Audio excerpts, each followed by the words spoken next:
Excuse me. Oh, I can't host you on Trovo? You can. I just have to be live first.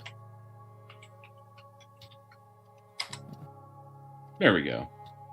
Oh, God. To the Dungeon Nytes account. My hair looks outstanding tonight. It does. Out of control, that's what it is. Mm-hmm.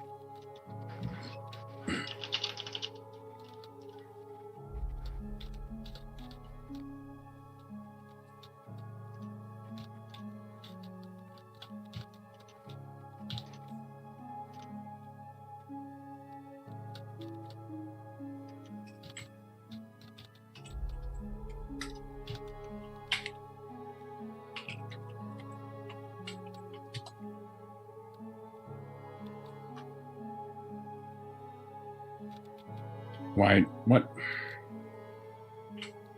Host?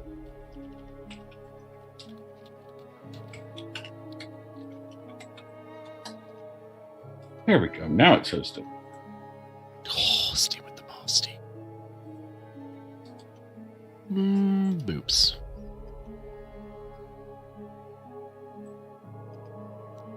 And tweets. Tweeter. Boops. And the tweets. What's up, Hal Talk? Hi, friends. Hello. Hello. Where is the tweet? I know, I'm waiting for the twit. Give me the tweet. It has to Where's the upload tweet? the videos. I wish that it didn't.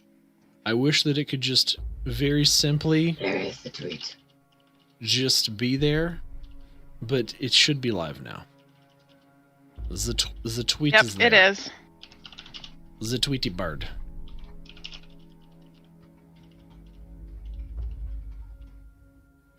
Do. Spaghetti.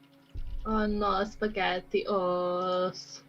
Dad, I was about to say something. Then I remembered what group this is. And I was like, I better not say it. Yeah, don't say it.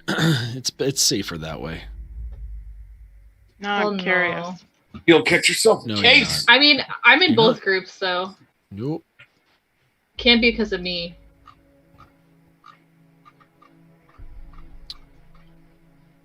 Tweet's been Unless you're twatted. talking about Orcmaster. Tweet has been twatted. Mm-hmm. It's a The thing. stream is alive. The tweet is alive. Everybody is alive. Everything is alive. Oh yes, for now. Grenade! Oh, For grenade. now. I once had ears. No, I don't. Stop, don't come back. Oh, Well, that's what my twat says.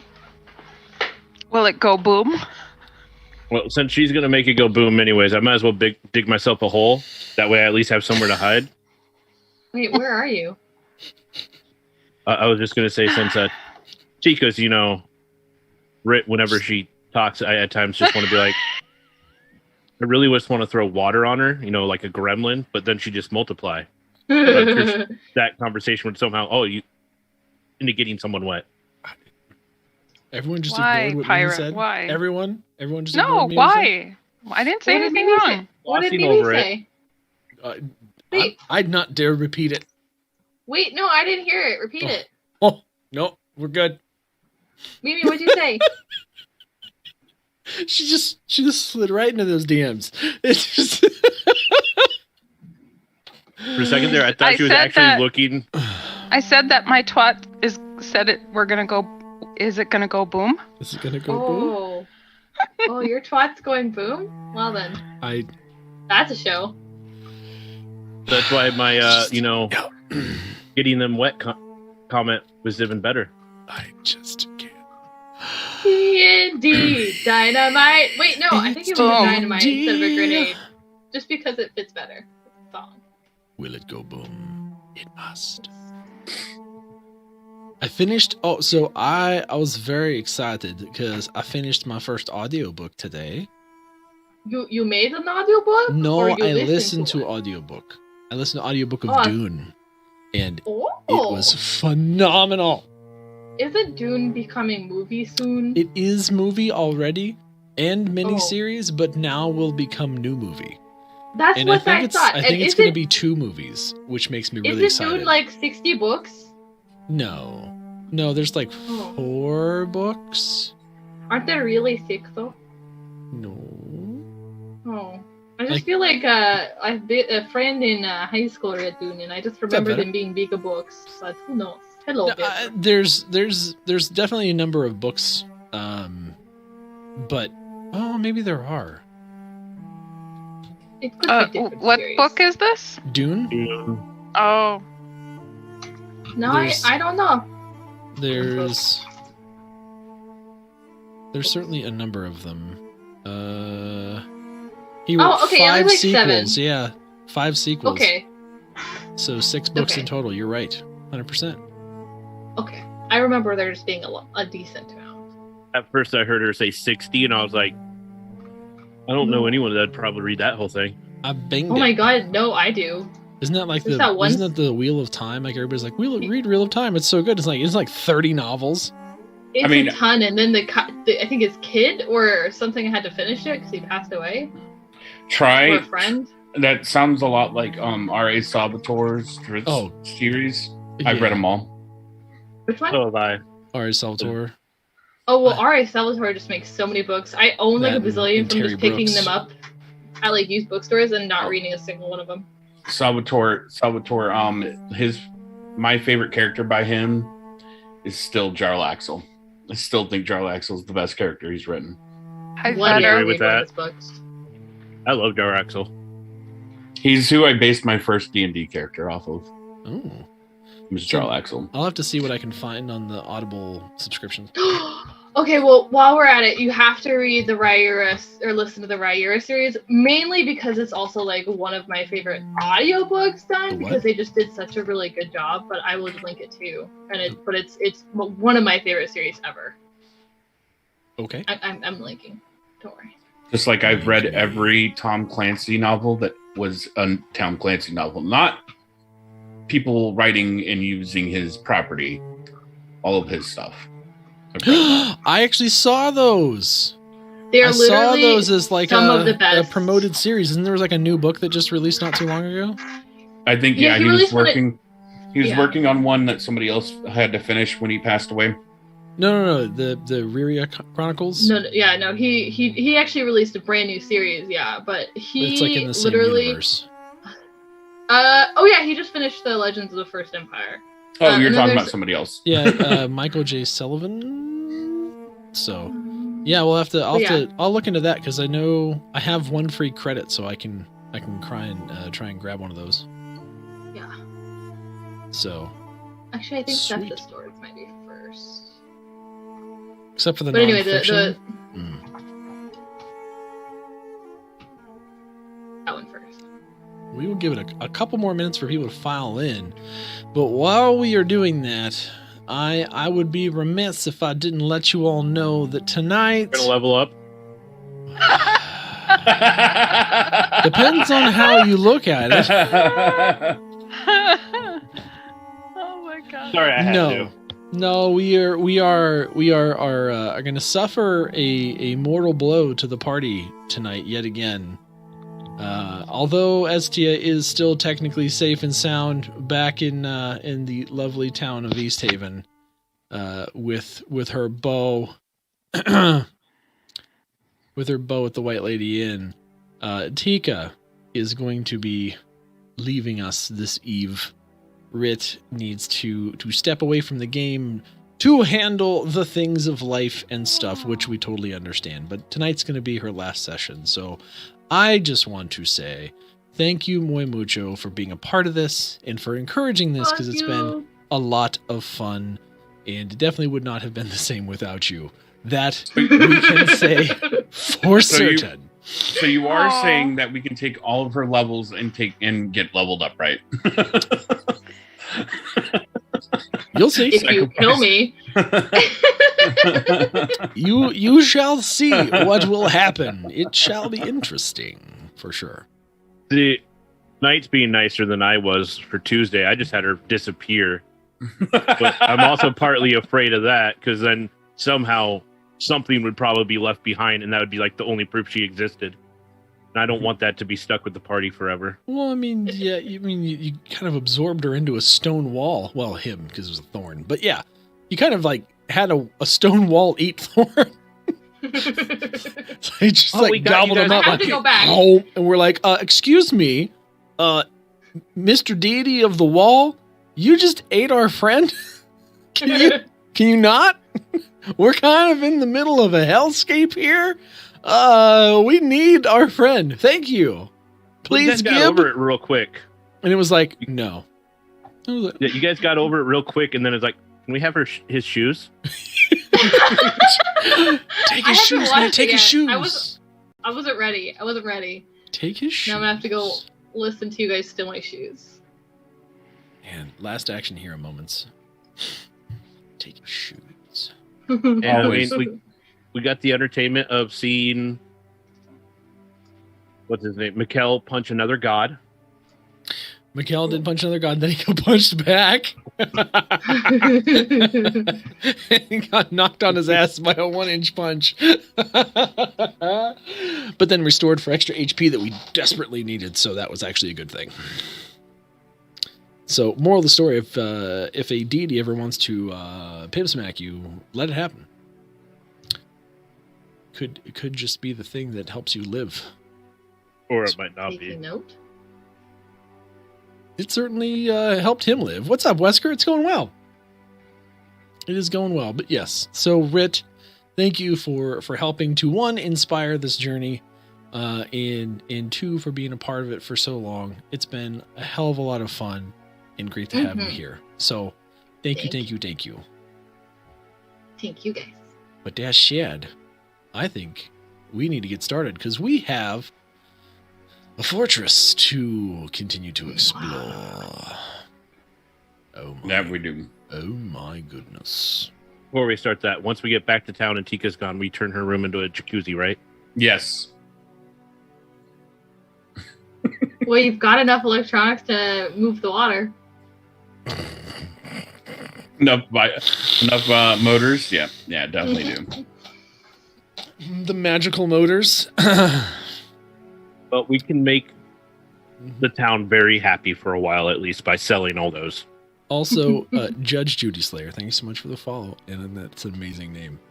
So, any hoozles, let's get this show on the road. Welcome, ladies and gentlemen, once again to Dungeon Nytes, our weekly dose of D&D from us to you. Last time on Rime of the Frostmaiden, the party made the decision to go and storm a fortress full of Duergar that had unleashed a mechanical magical dragon made of PHANDALIN on the 10 towns, which they properly pimp-smacked into oblivion at the expense of a really poorly built dock. Krathok.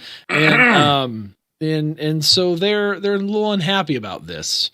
Having rescued some villagers from a nearby pack of wolves, they said, you know what, we really just need to get on with life and go take out these little invisible bastard dwarves from the Underdark that seem to be up to no good in the 10 towns. Crapdock, I get it. Damn it. So, last we left, there were some goings on. You made your way through the frosty wastes, mostly uneventfully, and up the sheer face of a mountain where you found a slippery set of stone steps moving up to basically the sheer face of what looked like a fortress. There were some arrow slits and not much else. And after a series of searching, Drathar used his familiar to try and locate some type of way to open these doors. And as he did so, was able to open the front door. Doing so revealed not much.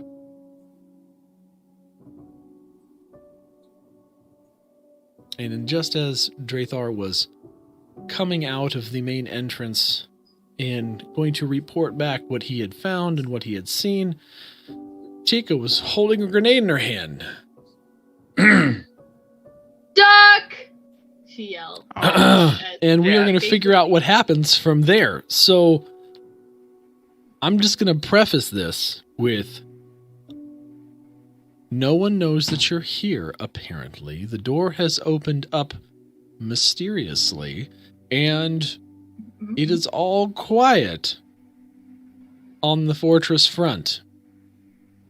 Tika, you stand holding a grenade as Drathar emerges from the fortress doors, looking at you. And she will yell to him, Duck, as she then tosses the grenade over his head. No. No. What is no? No. That's what I'm telling her. No. She doesn't listen. She tosses the grenade over your head. And it just goes flying behind you. Well, it goes flying. Drathar, do you want to try and intercept the grenade? Yes. Give me a dex check. You get a DC of 15.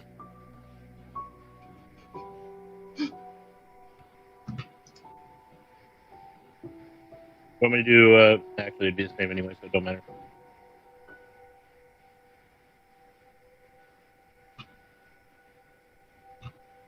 $17.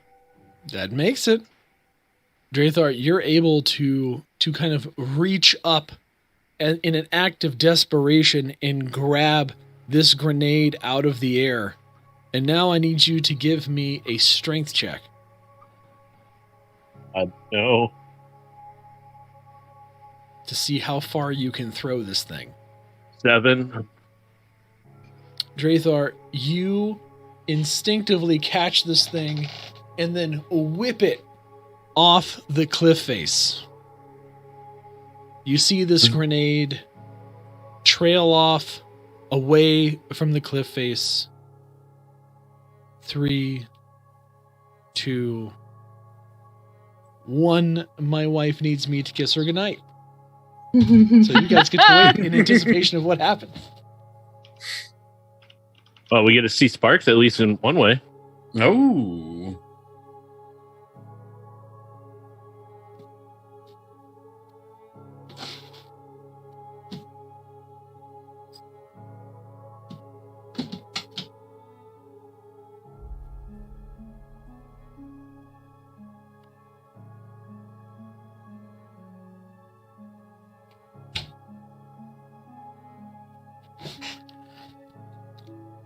Kitty Cat needed some food too. So, there it was. So, 3, 2, 1. As you all look horrified as this grenade falls deeper into open space. And you see and hear this thunderous explosion. The side of the mountain shudders. Tika. Nope, you know what? I'm not going to do that. That said, there is snow from all around you, including above the fortress parapets, that begins to fall on you in mass quantities. What do you all do? Well, now look what you've done. 10. It kind of yells. I'm gonna run for inside. Yeah, I'm run, going to try and run inside. for the doors. 7. To also run for the door. 6. We are running to the doors. Everyone to try make me and get dex inside. saves. Where's my? I dice? don't have dex. Oh god. Can I have advantage since I knew I was throwing the grenade? Fuck. No. 6. 9. Everyone that Nat- rolled below Nat a 1. 10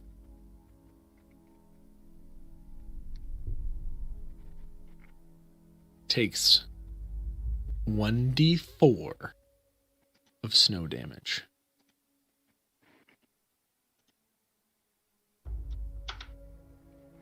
Oops. I'll just take that first roll. Everybody takes 3 points of damage from falling snow. Oh. The Wait, heck, even if 3-star. even if we passed it, or only if No, we failed? only if you failed. Oh, okay. Now they know we're coming. We're stuck. And ow! That's some hard snow. All of you make it inside the front door as the snow falls. You begin to hear what sounds like bells ringing and the shuffling of feet as the front doors shut again.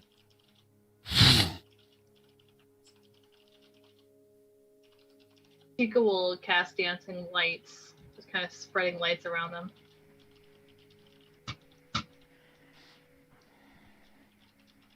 Greystar is going to try to hide as best as he can.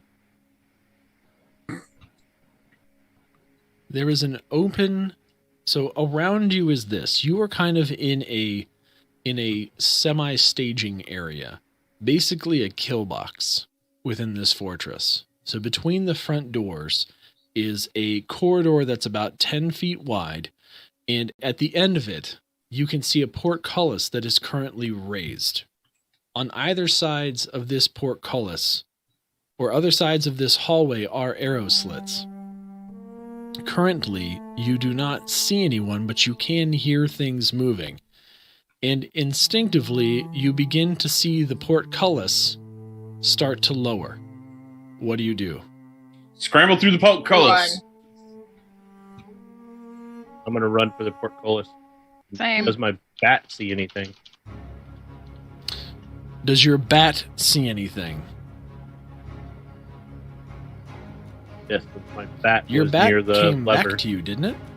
No, it was still by the lever. Your bat does not see anything other than a couple Duergar flooding into that room. One of them responsible for shutting the door.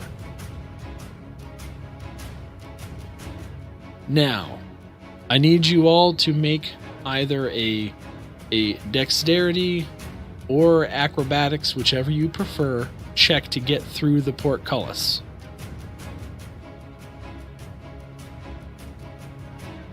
Saving throw? No. Regular.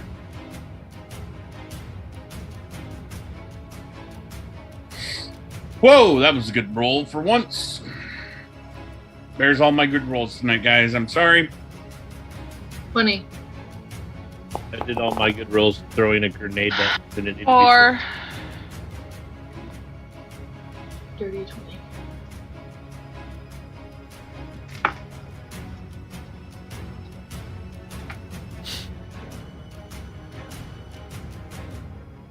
If it looks like I can't get through the portcullis, is there any way that I might be able to shoot the lever? As a group, you are able to make it through the portcullis.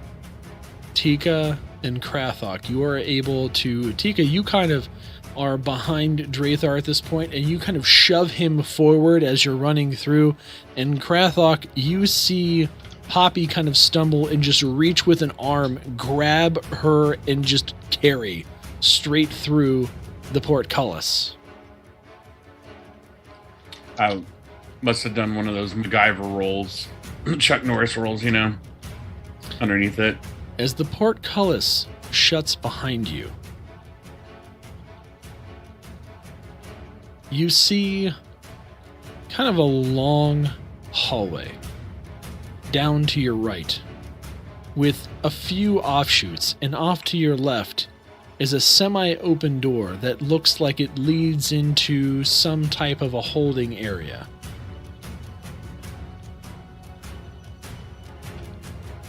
We should go that way. And she'll kind of send her legs forward towards that holding area.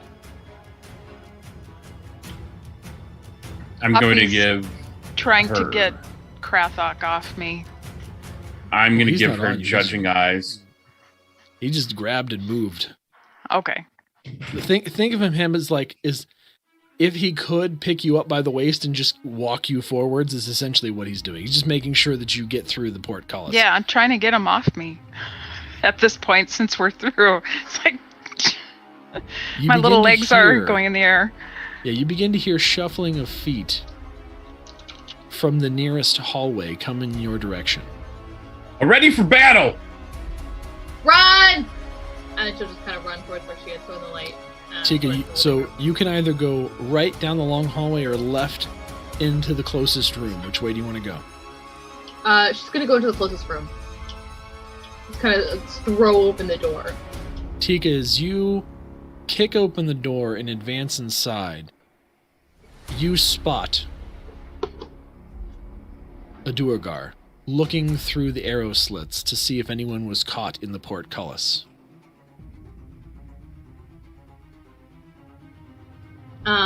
As she sees him, she will kind of wave, her little lights following her hand. Hey, we're just here to say hi and bye. As she... That's really what you're going to go with? uses Tasha's Caustic Brew as a first attack. She's going to what? Attack? Okay, that's fine. Attack with what? Tasha's Caustic Brew is a spell. Okay. Read me the spell. Acid that she just throws in a direction 30 feet long, 5 feet wide. So she'll essentially be sending acid into the room. Okay. Towards the Duergar. Roll to hit.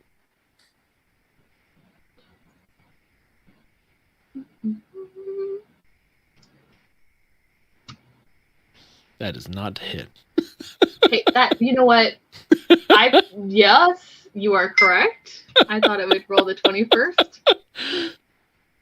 Oh. 7. I did not hit. This is a straight 7. You don't have any bonuses? I don't think so. I will give you advantage because it is a surprise attack. Surprise! Surprise! Acid! Surprise! 13 acid. There's no other bonuses? You don't have a modifier for spellcasting?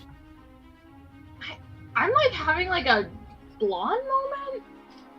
You should have a modifier for your spell attacks. Because you're a bard and you're a caster. Where? Oh, +5. Oh, +3? Okay. +3 modifier? Oh, okay. +3? So that's a 16? Yeah. Mm-hmm. Then you hit. And at that point, then I do damage of 3 acid. And every turn, he either must take an action to wash it off, or he must take 2d4 at the start of its turn. What are the rest of you doing? Do I see this individual, or is it just Tika that sees him? Tika sees this individual because they go into the room. Oh, shoot. No, Corrupt is right. This is a Dex 12 save. Oh, if there's a save involved? Yes, sorry. Okay. So, yeah. Well, let's see what the dice gods say. Not so fast. Wait, no! Not so fast. What kind of save is it? Dex. A dex save. Then they do fail. So they take the poison damage. Okay. And what's the effect? Acid. Acid, I understand that. Like, what is the effect considered? Okay. What do you mean? The 2d4 that they have to roll every turn? Hold on, I'll look up. Tasha's Caustic Brew. Creature covered in acid takes 2d4 start of each turn. Acid damage. Yeah, Knight and Foundry, just hit the little arrow next to Tasha's Caustic Brew, Yep. and it'll bring down the whole mess spell. Yep. 2d4.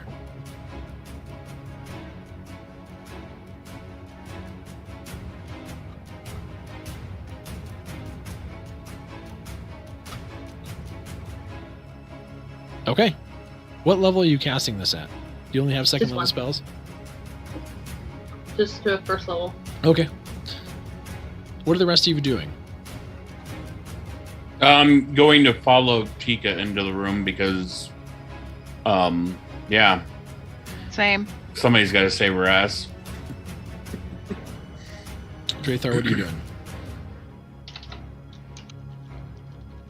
I guess I will sneak into the room to help.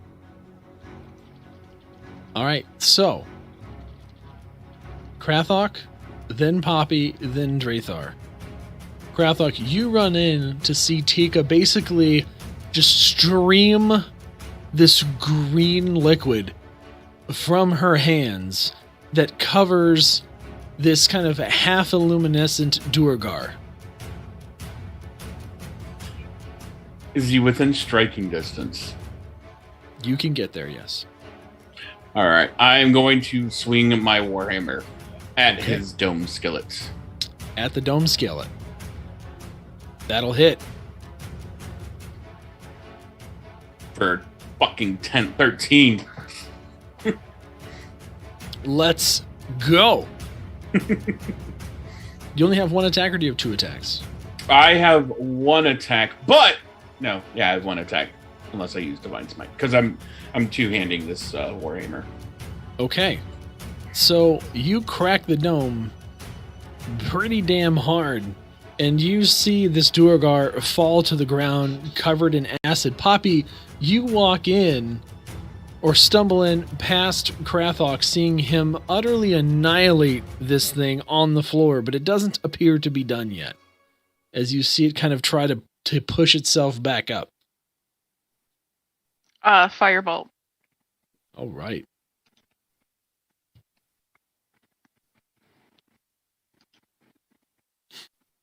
Actually, Krathok, give me one 19. more d20 to see if you crit. Okay. Same with you, Poppy. 1d20. Okay, ignore that if it rolled. No, for no, me. no. Oh, it didn't roll. There we go. 19. Nope, same. All right, so you hit. Roll for damage. 2. Only 2 damage? Yeah. Okay. Why does our music keep stopping? It's driving me insane. We get all happy with the musics, and then it stops. Can it not? I hear it. You can start singing. There we go.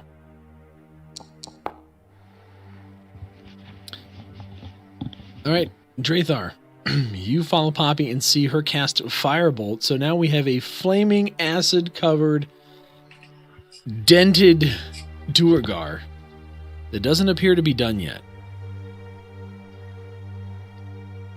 I will quickly and quietly move up to it and attack it with my swords to try to quickly dispatch of it.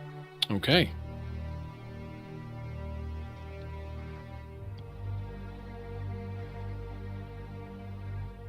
You have advantage. 19. Thank goodness, because that hits.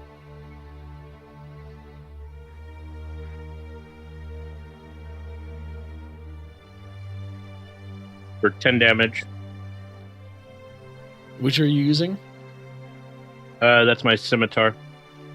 You take your scimitar and just plunge it into the back of this thing, ending it.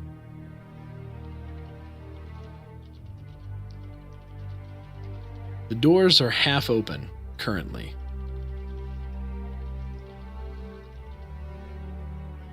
Poppy's gonna yell at Drathar to try and shut the door. Drathar and Krathok are furthest away from the door. You and Tika are closest to the doors. Tika will spin and just slam the door shut. Okay.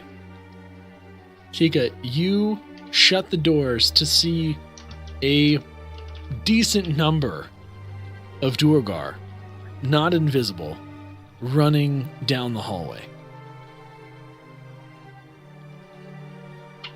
Like, when you say decent number, More than 10. then actually, as she goes to slam the door shut, she will sort of spin herself out, so that she is slamming the door behind her, and then we'll cast Thunderwave. How far? Actually, how far are they? Would they? I mean, would you say they're far down a hallway. They're okay. No, then she'll just go ahead and she'll shut the door. Yeah, and with her inside. So there are like 10 people that could have been dead with a grenade, but instead are just alerted to our presence and on their way here while we are stuck in this small little room. Or actually, how big is this room? Did you say small? It's an okay sized room. You realize that you're in a barracks of sorts. You can see little alcoves carved into stone with beds in each of them. So what are we going to do now? Hide behind a bed? What plan do you have, Drathar, Mr. Grenade-moving human elf thing? Well, since you're so adamant that your grenade would have, killed everyone, question, how would your grenade have bounced off the wall, down a hallway, and just magically made it to all those Duergar? And while I'm doing that, I'm just going to cast a minor illusion on the door, like around the door frame, to make the room look like the barracks with a sleeping Duergar. Interesting. Okay. So if they open the door, they'll at first see a room full of sleeping Duergar. It could have worked. No, this is a side passage. Your grenade would have landed near the portcullis, alerting everyone, which it did anyways, but it would have killed no one. I have to concur with the crazy angry man. And she's just gonna kind of walk over to Poppy and cast invisibility on her. Please stay safe, Poppy. All these idiots get us in trouble. You're so adamant your grenade you are would have solved everything until you attack or cast a spell. It would have solved everything. Then question: why didn't you throw a Instead, grenade you at just the made a people mess coming? of everything. Why didn't you throw a grenade at the people coming? We don't have any more grenades. I'll throw you at the people coming. Oh, please don't fight. We gotta figure this out, and quick. They're coming.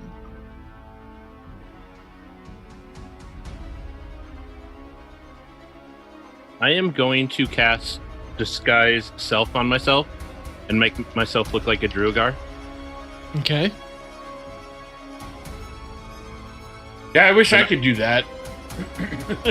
Then I am going to open the door slightly and walk out and look down the hallway towards see if I see the running Duergar. As you open the door and you walk out, you see a number of Duergar running at you. No less than 10.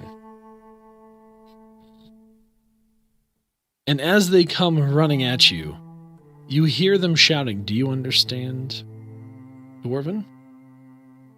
I do, because of our lovely Dwarven friends. I made sure that I had Dwarven, because they're my favorite people. Okay, well they come shouting at you in Dwarven. Are they speaking normal Dwarven or under, like, whatever the language that Duergar sometimes speak? Undercommon? Yeah, Undercommon. No, they are speaking Dwarven at this point. Okay, then, yeah, I do understand that. Okay. So, they come at you. What was that boom? Who is in here? Is there anyone trapped in the box? No, no one is trapped in the box. There are intruders, and I'm going to point down the other hallway. They attacked a man and then ran that way. They threw some sort of strange green acid and then ran down the other hallway. So, I'm just going to describe this for you, just because I know it's a little difficult. So, if you were looking at a top-down view, okay, you started in the lower left-hand corner of this fortress, okay? You went in through this kind of kill box area, and you're now standing in a hallway. The hallway itself is about 15 feet wide, hewn into rock. If you turn right, this is the way that you're facing now. You're facing to the east, down a probably 100-foot long corridor that has multiple little juttings off of it where you can see that there's places for you to go. Directly behind you is this room. So you're basically kind of in a T intersection, and the only actual hallway for you to go down to make any kind of progress is the one that you're facing right now.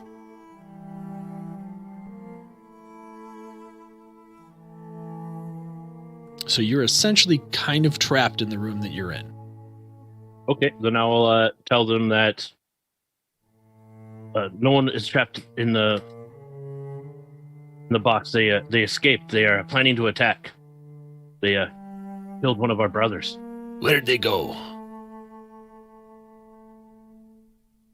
I'm going to describe the way we came up. Tell them that they ran just past that. That was like icy stairs or whatnot. Climb up. They ran out of the kill box that way. You mean they left? Headed back towards the climb? Yes, they left back towards the climb. They probably plan to let our alert fall, and they're going to attack again. They planned on sneaking in here, it seems, but one of them's stupid and had some sort of explosive. We heard the boom outside. Yeah, that seems to be the dumb furry one. It's one of those fawn thingies. We will send scouts to go look for them. We cannot have this happening now. Not with them here. The Grandolva must be appeased for Lord Zardarok. Yes, the Grandolva must be appeased. I will leave you back to your guard. Stay here. Make sure no one else comes. We will send them out. Look for these furry ones. Keep the gates shut. Yes, I will keep the gate shut. If you see anything, you know what to do. Then you're going to see this kind of group of dwarves kind of organize and chatter amongst themselves real quick. And you see two kind of dart kind of down one of the hallways. And the rest of them make their way to the end of the hallway and back through various doors. Yeah, I'm going to kind of pretend like I'm keeping an eye on things, looking around, and then once everyone's out of eye shot and they don't seem to be paying attention, I will sneak back into the room. And when I open the door and slowly walk in, I'll make sure I have my hands up, straight there. Happened? This disembodied voice of Poppy. Well, apparently a large number of Duergar, 10 or so, came and wanted to find out what the large boom was, ready to kill us. I kind of distracted them, let them know that the dumb furry animals that attacked the fortress have run away. Hey! Tika, shush, please. And are planning to attack again, so they're sending out scouts. Apparently there's somebody here that's important, that they don't want any distractions. Then we killed him.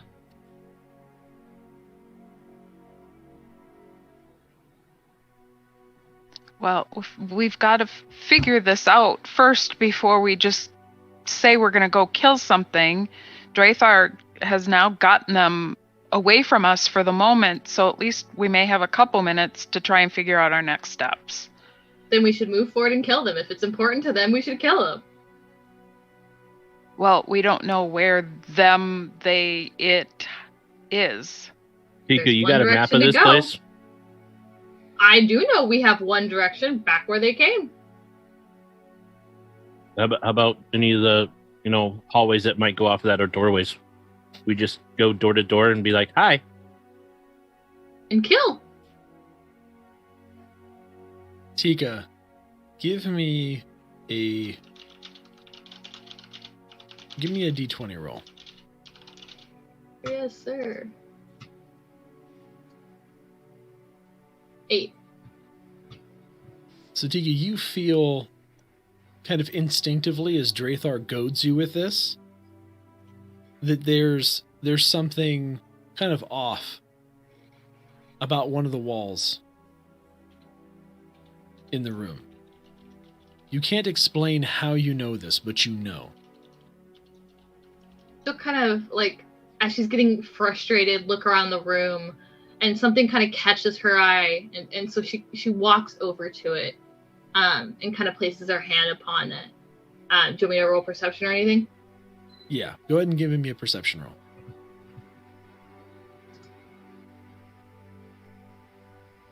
As you're kind of feeling around the wall, you kind of see one of the kind 18. of wall braziers, and as you kind of touch it, it pushes inwards and a door opens.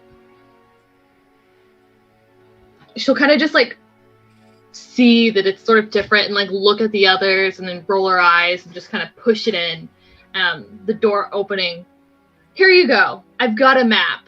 This is the way we need to go now. Ahead of you is a narrow walkway, probably no more than 3 feet wide, and it's tall enough for you to walk comfortably. It's at least about 7 feet tall. I'd hope so. But it's dark, and you can kind of see light coming out the other end. She will send forward her dancing lights just a little bit ahead of her, not like super far, and start walking in, not really consulting with the others, just sort of moving forward at this point, and leading the party. Yeah, you head forward about, 15 feet or so, into a rectangular room with 2 sets of double doors, one to the north and one to the south. You can see a brazier of glowing hot coals in each corner, and in the middle of the room is a low stone table, on top of which you can see an illustration that looks kind of like a map. To walk over to it, and would it be something that she could pick up, or is it kind of like on the table stuck? It's kind of on the table. So as you get closer to it, you see that there's a drawing that kind of looks like, based on what you have gathered thus far and what you have seen in kind of your textbook maps from school, an accurate depiction of the 10 towns and kind of areas around it. Mounted on top of there is kind of a thin iron stand on the table that has a 6-inch tall dragon that looks like the one that you slayed.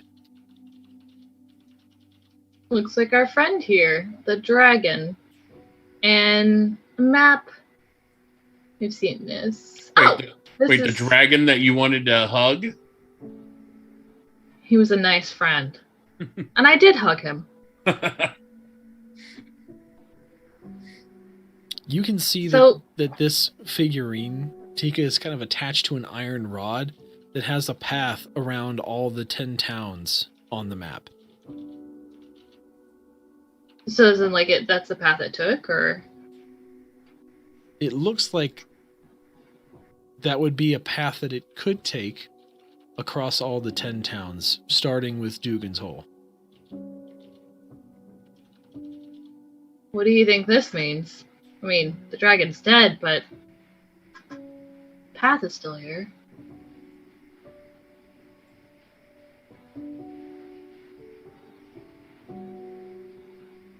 None of you guys have an idea? Jeez, and I have the idea of one tonight. And she'll kind of look around the room to see if there's anything else that could be helpful in terms of like direction to go inside the castle.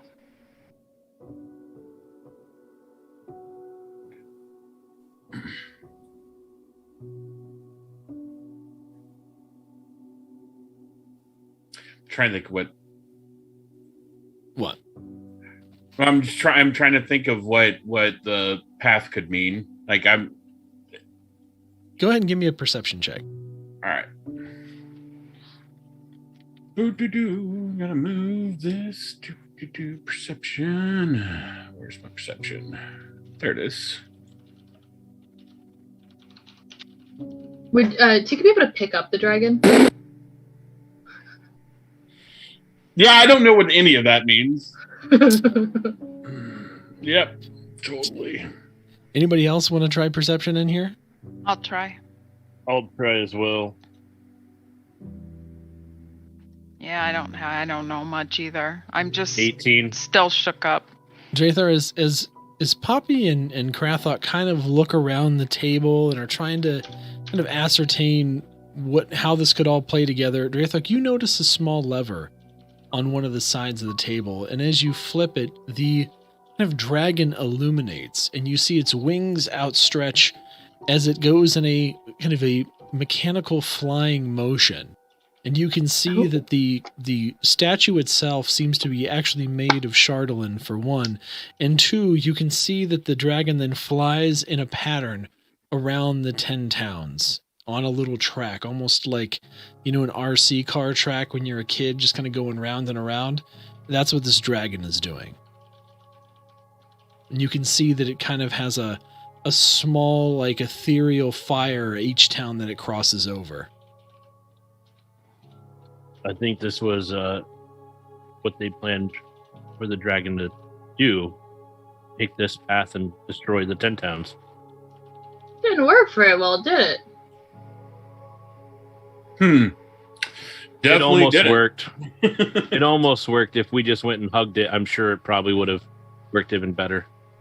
We did hug it. Come on, guys. Let's not irritate each other. We don't... So, do we know that the first place that it went was actually the first place that we destroyed it, or did it actually already destroy it? Okay. Yeah, the first place in the path on the track was Dugan's Hole. Okay. As it was the closest to your current fortress location. Well, How we do saved we- the 10 towns. I was gonna say we averted a mass freaking murder plan.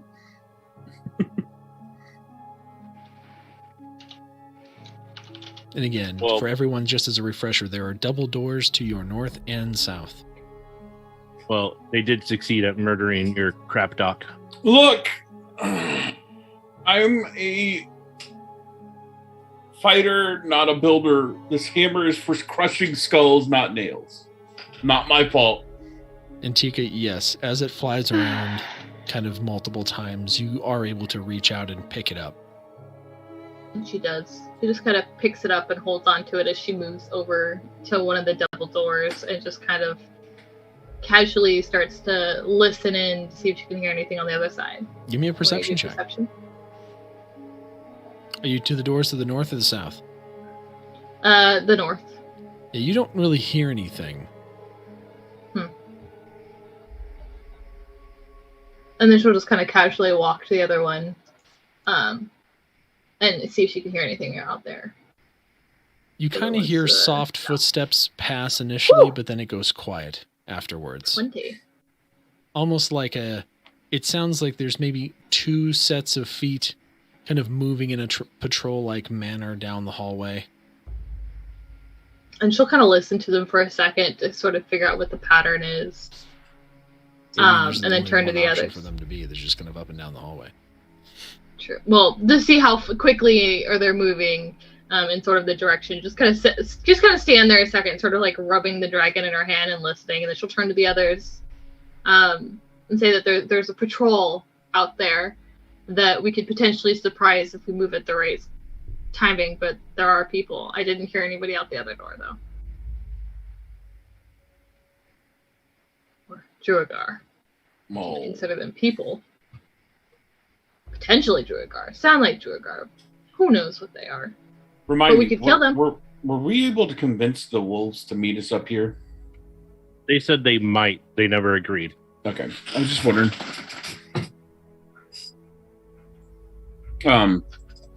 Why don't we go to the north and try to sneak around some more instead of trying to, get into every altercation we can?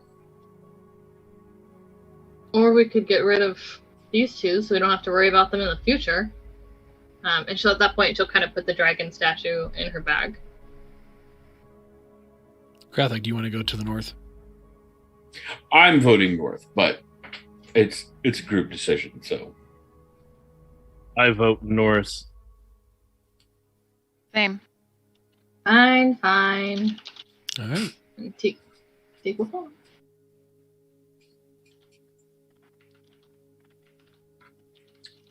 I am going to slyly open the north door. Okay. As you open the door, With a 13. very carefully, you kind of see that it is additionally lit and kind of a little bit of a larger room that is just kind of tucked away. Your immediate sense is that this is someone's living quarters. And the room is like a 15 by 15 area, which, as all of these things are carved out of basically a mountain, it is rather impressive a size of a room for what's been invested. You can see another brazier with glowing hot coals, which kind of heats up the chamber too and staves off a little bit of the cold. You see a large stone bed covered with soot-stained furs, and the head of the bed against the north wall. There's a shallow kind of cutout above the bed that you can see kind of a bust of a giant scowling Duergar clenching its teeth. And at the foot of the bed is a kind of iron trunk with a bulky padlock. And then a stone door set into the western wall. Bulky padlock, you say? Yeah, I you I was said gonna the say magic Chica moves words. towards the Chica moves towards the trunk as well. I'm gonna attempt to pick the lock on that padlock. Oh man, I was going to investigate the lock to see if I could smash it. But okay, we'll let you use your nimble fingers over there. Chica will stand behind him as he does this. Would a 25 open it? Does a 25 open it? You will be surprised to learn that it does. Really? It does. I would have never Wow. thought it. I It know. was a DC of 20 to get into the trunk, so it's a good thing you Oh, rolled high. wow. Okay. Dang. So the trunk contains what look like some personal possessions. God. I'm gonna Can kind of go through it and see what kind of personal item. As Is there you're kind anything of magical? rifling through the trunk, you can see it has some dwarven sandals, carved obsidian, kind of a quilted smoking jacket sized for a dwarf, and sewn with some gemstones in it. A malachite beard comb set with 7 red garnets. A hookah He made gets still of sad. platinum and star sapphire, and a rolled up leather scroll with the following sequence of numbers written on it, which I can give you later. That said, Drathar, because you rolled so well picking the lock and you are a rogue, I'm going to give you a chance at a perception check as you're rifling through these goods.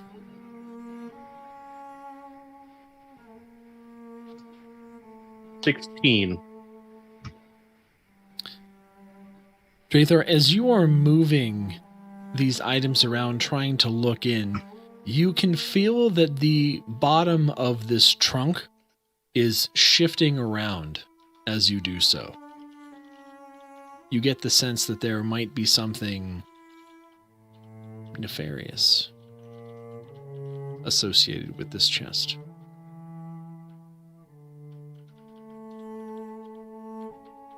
Am I getting like trap type feelings? Yep. I'm gonna back away and jump back away from it and just kind of tell everyone to get away.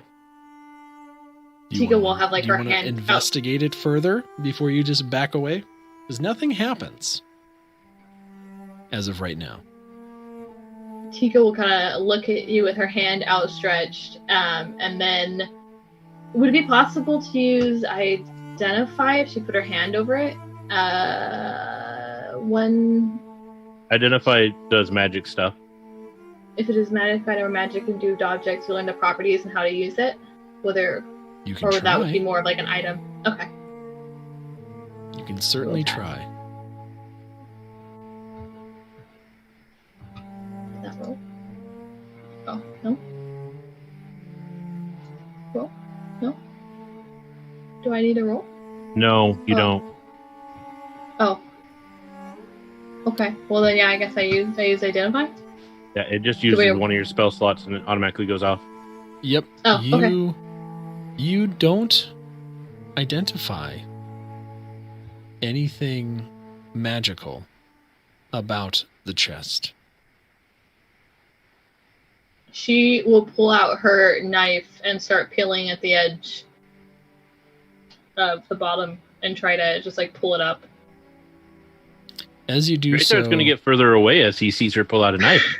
as you kind of pull up,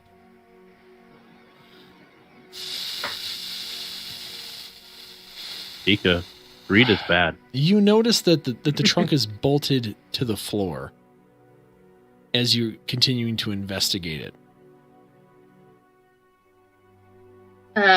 She will kind of actually back up a bit, and then what kind of floor is it? Would you say it's like wood or metal or rock?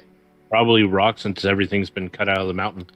The iron chest is made out of stone, and the bottom is made out of a kind of a decent wood. She will go outside of it and actually start trying to use her knife to get underneath the wood to pull it off. You can't. There's no seam on the outside of the chest. Does she have any luck trying to get inside of with the knife? You can pry up an edge, but you can't see anything underneath it. But you feel like there's resistance when you're plying up on the bottom of the chest. Like, why don't you give me a hand over here? Stop being pussies.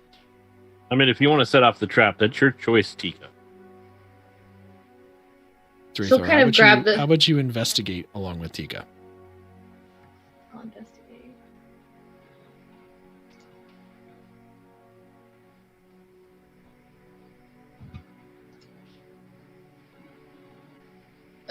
12. Drathar? As she's doing that, she'll just kind of pull the 3 items that Three? she wanted and put them in her bag. What did you do, Tika? She reached for the 3 items and has picked them up in her hand.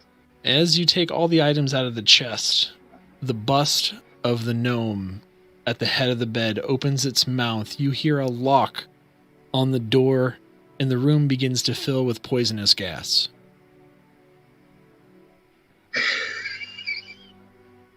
Ha!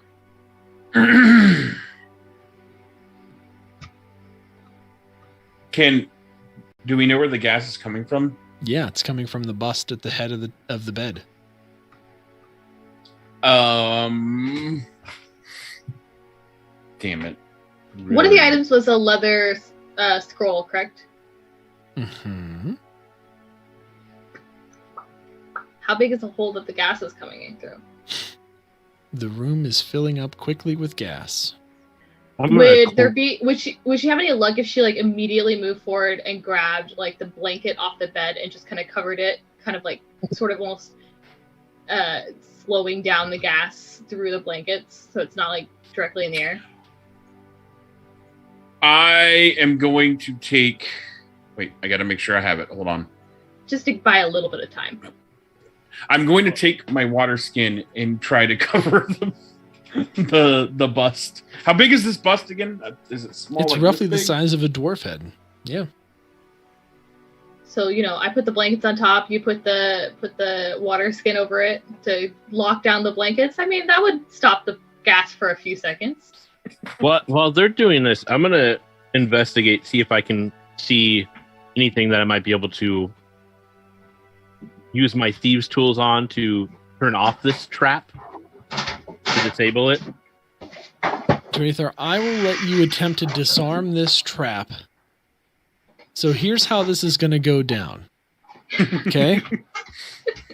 Tika removes the items from the box and triggers the trap. Duergar, you're right there. I will allow you to try and disarm the trap. DC 20.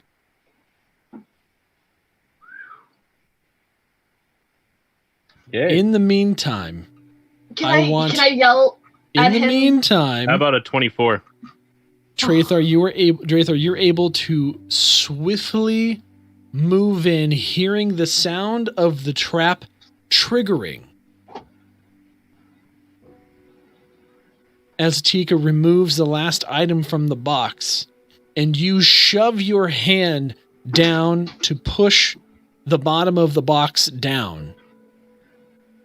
And as the mouth of the bust begins to open and gas begins to pour out, the mouth then closes quickly, leaving but a wisp in the air.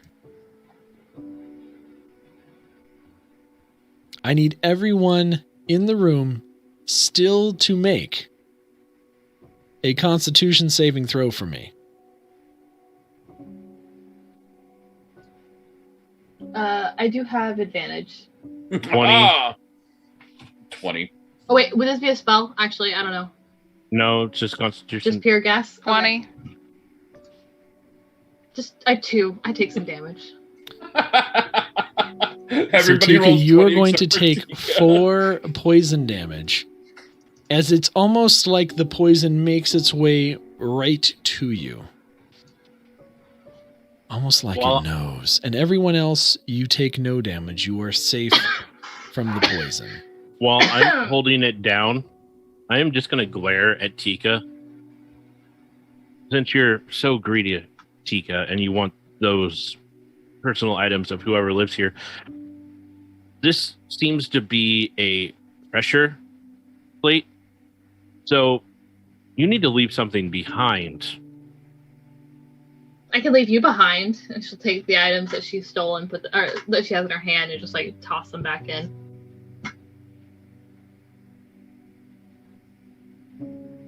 So, I will say Knife this. in one hand, staring at him. The rest of you, or Duergar, you would have noticed that it was only when removing the last item that the trap was triggered, meaning you could potentially take some of the items as long as something is left. Oh, I figured that. I'm just going to make her put it back anyway, or leave something behind. It's fine. I'm just letting you know, because there are quite a number of items that could be potentially worth monies.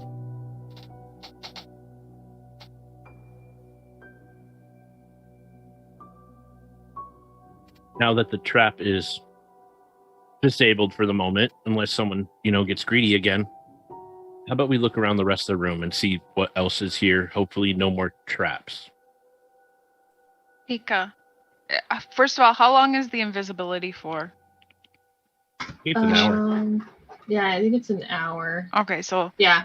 Poppy's disembodied voice. Tika, we really need to be careful. Please, please. I don't want to die here. Please. And Truthfully, I You think to die here either. Poppy's pleading with her. And truthfully, Pyrat and me can see you. Because I'm looking through my bat's eyes, so I see invisibility, and Pirate has the helmet on. I have my helmet. So basically, Duergar and Krathok kind of sees Poppy with wide eyes. She's actually very frightened. She's actually got kind of tears in her eyes as she's pleading to Tika that we really need to be careful. We really need to be careful, Tika, with what's going on around here. And she's just begging her.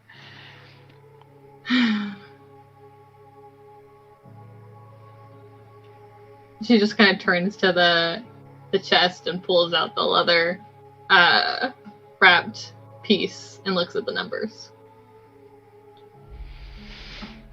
There is a sequence of numbers written on it in Dwarvish. Numbers are Dwarvish? Yep. She cannot read them. But she will kind of point it at Drathar. What does this say? I think right now, our most important job is to make sure there's nothing else of threat. Then we can worry about what that says. And you don't think this is a code that's going to help us out later? Inside this single room at the moment, making sure we stay safe, probably not. The only other thing in the room thus far is the kind of door off to the left. Would it be like the way to leave, or maybe like a side door? Like It's a bathroom door or closet? to the left. It's not the door we entered, right? It's not the secret door you entered. It is a stone wall that is somewhat ornate in the room. But is it the only door? It is the only other door in the room. Okay. Okay.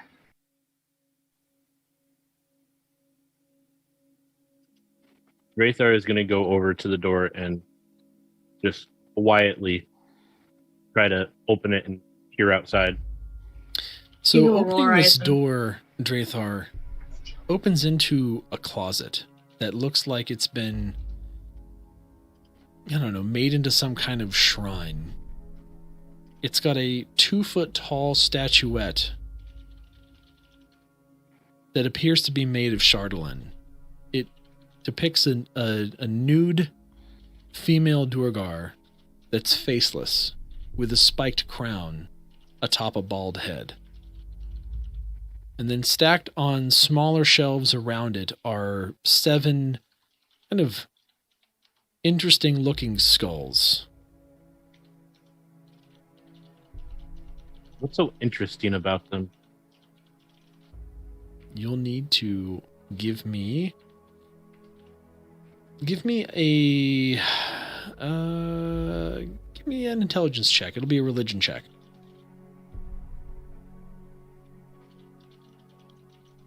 Others can too. Or I'll motion for Krathok. Krathok, this is more your specialty. I'm not talking about the naked statue, but the rest of this and all of it together. Did you say it's religion? Yep, religion. I'll try to. Krathok, Yeah, I'll give you. I have no clue. Krathok, I'll give you advantage on this, given the fact that you are a paladin and you are from Icewind Dale. Okay. Don't look at that first roll then. But that second roll is not much better. That second roll is cocked on my screen. Go ahead and reroll it. No, not that. I accidentally hit persuasion.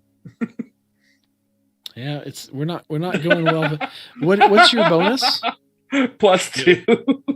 The Alright, so that last persuasion one's would have been over 10. 11. Yeah, so you don't recognize any of the depictions per se, Mhm. but you do recognize that the skulls appear to be consistent with what would be known as a mind flayer. Oh God. So essentially there's 7 mind flayer skulls around this depiction of some type of nude female deity. That's scary. Well, I don't know what any of that means. I don't like mind flayers. I don't think anybody likes mind flayers. Well, so you know about the skulls, you don't know about naked women. Got it. I mean, I know about naked women. I just don't know who that naked woman is. All right, I haven't gotten to meet her. What Well, are hopefully what are mind flares? So over the board, mind flayers are like,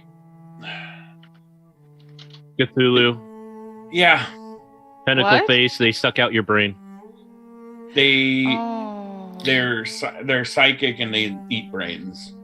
Sorry, are you saying out of character now? What are mind Yeah, flayers? yeah, So they're a mind flayer is a Cthulhu looking like race that Mhm. actually starts off as a worm that enters your person and then corrupts your mind and body until you become a mind flayer. Yeah. And they do lots of psychic damage and Lots basically of devour psychic your damage. brain. It's The- kind of awful. I don't know why, but I could have sworn we had like a very brief part where our teacher was talking about a mind flayer. Maybe. lore wise, Hmm. there's not many races that like to deal with mind flayers, and the only one that does is the drow, and even then they hate them. But the drow hate everybody. So Drow hate everyone, even themselves. yeah, Mhm. yeah, they're pretty messed up. But mind flayers are even more messed up. Yep.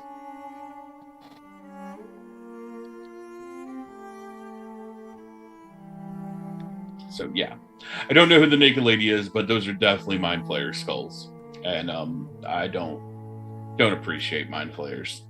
Can I roll with Hmm? advantage for the naked lady What do you mean? about potentially knowing about her? You can do it. Yeah. I Tika you're- knows about naked ladies. You are a bard. I will allow you to attempt a history check. Okay. While they're all doing that, I'm going to go back to the chest and kind of quickly pocket the items in there and shove them in my bag secretly. Oh. 15. What items are you pocketing secretly? The ones from the chest. Did you put something else in there to not trigger the trap? Yes, I will put. Actually, I'm gonna do something fun. While Tika is so fascinated with this naked statue, I'm gonna pickpocket her bag. Oh boy. You're gonna give me a I'm sleight gonna of hand roll check on that. perception. For A 10. oh, 10. Tika, give me a roll. what do you want from me? Well, actually, Do I- what's your passive perception? Do I get advantage since she's distracted? Yes. She's not that distracted. She's not She's- distracted about the naked lady, but She's deep in thought about the naked bust. 21. Okay. What's your passive perception, Tika? Passive perception is 12. Yeah. So, yeah, you're able to pickpocket something. I am gonna sadly pickpocket the Orc Master. Oh boy. That is yeah. Okay, that's Good quite the choice. pickpocket. Tika, give me you only gave me 1d20 for that history check. Give me one more. Okay. Oh, never mind. Yeah, I know nothing. you don't you feel like you may have heard something about this in passing, but you can't really think of what it must be, though you do feel like the Chardalin is kind of calling to you. Okay. Can I try a history check on it? Sure. And while they're doing this, I'll kind of hide the Orc Master and head to the 14. Poppy, as Better- you kind of take a look at this thing, you can, I don't know, you kind of become absorbed with it a little bit, and as you kind of start examining it to try and just see if it strikes anything in your memory, you just kind of get stumped. There's just not a whole lot there to go on for you. Tika is going to step forward and just kind of lightly brush the Chardalin. Fingertips over it. Curiously. And when nothing happens, we'll pick it up and pocket it. Tika, as you touch the statue, you feel a very eerie sensation. It feels like pins and needles all over your brain. It feels like your mind is being withered away, bit by bit, almost like something is crawling around inside your head. It lasts but an instant, and then you're able to kind of shake it off.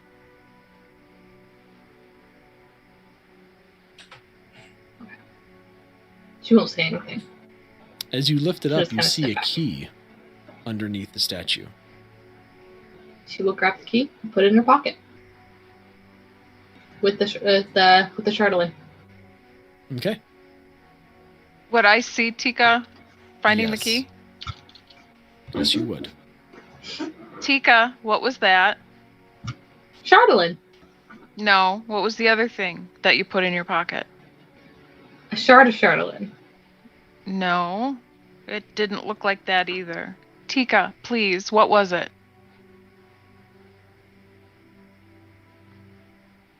Chardalin? Tika? And she'll just kind of walk out of the closet. I know you better than that. What is it? It's a code for another trunk. What do you mean a code? Let me see it. And she'll pull out the Chardalin. Here. Oh, No. oh, don't touch that. Don't touch that. No, not the Chardalin. The other thing that you put in your pocket that looked like a key. Oh, that. Yeah, don't worry about it. And then she'll just kind of walk away. Tika, as Poppy's gonna go after her. Guys, she found a key. And then do you see a door that needs it? I found a key and I found some numbers that Drathar won't tell me. It's only fair that I have the key and the numbers until he feels like giving them.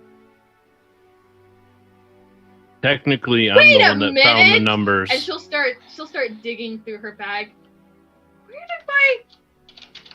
Where did I drop the... Have you guys seen the Orc Master?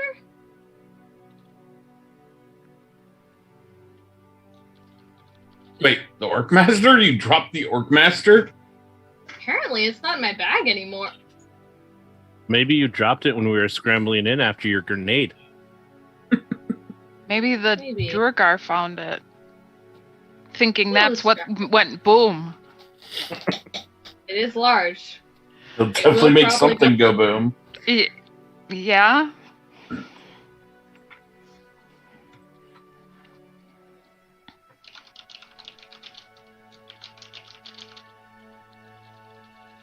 While they were in that room, I would have took the stuff out and used the Orc Master as the weight to hold the chest down and close the chest. Okay. That way, whoever opens it will have a nice surprise, at least. Well, there's no other way out of this room than back the way you came, and nothing else in this room that you can examine.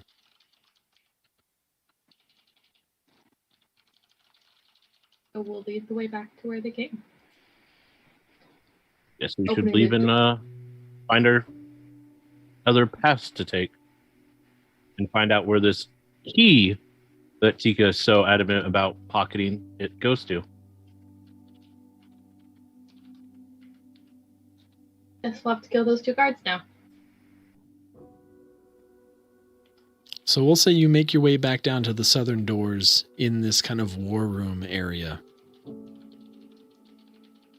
Someone want to listen for the door? Yeah, I'll listen in. Okay, go ahead and give me a perception check. 16. Yeah, you don't hear any footsteps. You listen for a whole kind of minute and a half, and there's no footsteps at this point. I will slightly open the door and kind of squeeze out and shut it behind me a little bit Mm-hmm.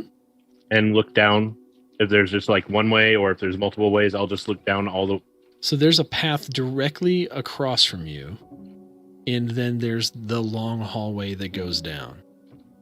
The path across, you see a little head of a Duergar poking out, and it motions to you to kind of come to it.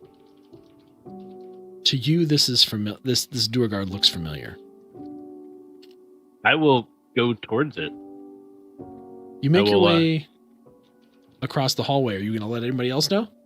Yeah, I was going to just kind of like quietly whisper and hopefully someone at the door and just be like, I will be right back.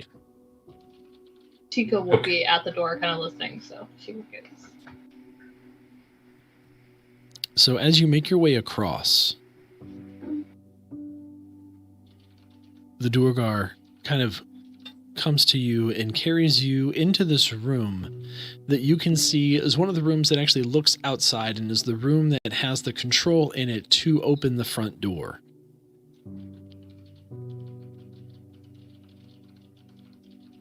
This Duergar kind of beckons you to a corner and kind of huddles down, and in a hushed voice goes, "Name's Drek. Who are you?"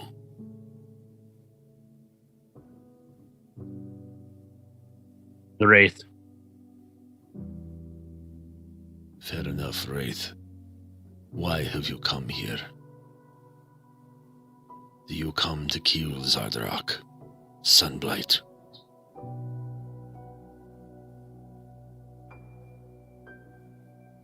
Can I use insight on him? See if he seems like he might be a threat, Sure. or if he's a possible 17.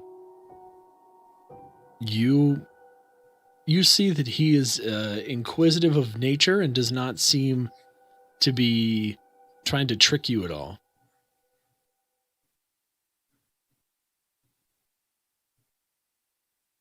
That is one of my goals. If this is your aim, then I want to help you. I serve the Grandolpha Musgart. She must not be wed to Zardarak's son Blight. Blight indeed. Disgusting poor excuse of a Duergar. He must pay for his offense.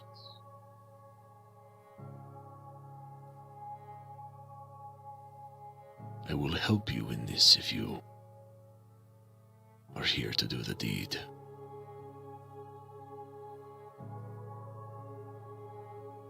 How would you be able to help us exactly? Because He motions to a double set of double doors at the end of the hallway. Through this door, his elevator will take you down into the chambers, give you quicker access, have you avoid many of his men. Once down there are other agents of the Grandolpha. If you can initiate conflict, we will aid you. And if you are successful in killing the Grandolpha, you shall go in peace.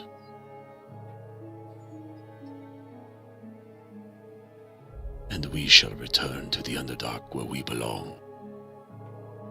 do you know where he would be right now? And if he would have any guards with him? Guards, yes. Yes, guards. Where? Tough to tell.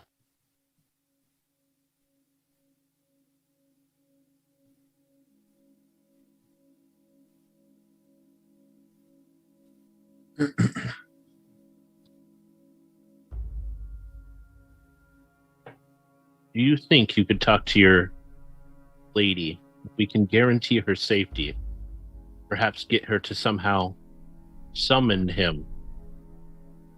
Me and my allies will be able to protect her and dispatch him and his guards. We'll at least know where he'll be. He is below in the forge.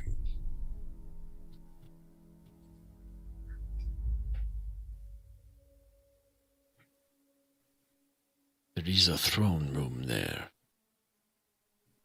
If he is not attempting to further woo the Grandolpha, he should be there. I can draw you a crude map to aid you in this. Your assistance will be appreciated, as long as he is not indisposed with another Duergar with relations. Already killed one man doing that. Don't want to make it a habit. Highly doubt it. The Grand Alpha is not interested in him. Mainly wants him dead. Then that is something we can help you with. Good. Good. Bring the rest of your crew. I will escort you to the place. With that, Drathar will quickly and quietly kind of head back to the group, hop in, shut the door, and just inform them. So, we have a friendly man who has offered to help us. All we have to do is kill the leader, but he will help lead us there. Apparently, his lady is supposed to get married to him, and she doesn't want to. So if we can kill him, we will be let free and be able to walk, no problems. He seems to be the one that's caused all the issues. I've agreed to help him. He will lead us to an elevator to take us down. He's going to have us draw us a crude map to possibly get to this man. We just have to kill him and his guards. So you're telling me we just need to do what we already came here to do, and then we get out scot-free? Sounds like a plan. I'm game. Finish this in one quick swing. Yeah, and if we do this, they will go back to the Underdark where they belong, they say. Do you trust them? I do. He doesn't seem to be wasn't seem to try to trick me. And I made sure the leader's not going to be, in relation. Already killed one man doing that. Don't want to make it a habit. Poppy just rolls her eyes at that. That would be the strangest thing to become famous for. The fornicating killer. Well, if you're going to become famous, you might as well make it interesting.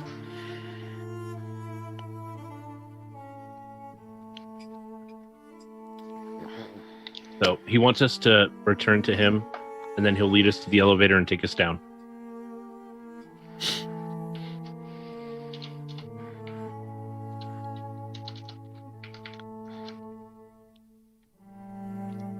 Okay, then. Let's do this. Is Poppy still invisible? Yes. For now, yes. How long time has passed? How much time has passed? We'll say 30 minutes. You guys took a while in that room. Okay. But time is moving quickly. Then I will lead the group back to our possible Duergar friend. Drek, this is my companions.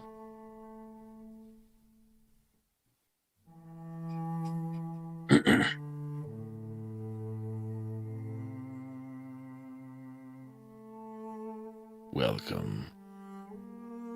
Are you ready? Let's do this. Poppy's disembodied voice says, "Let's do this." He's going to show you a hand gesture where it's kind of like forming, like the letter G, but kind of in a weird way. So it's kind of like interlocks his hands in like two C's to kind of make some type of a G for Grand Alpha. Make this symbol, and the faithful will aid you. Do you understand? Tika makes a symbol and just kind of looks at it and shakes her head but then nods. Good. Good.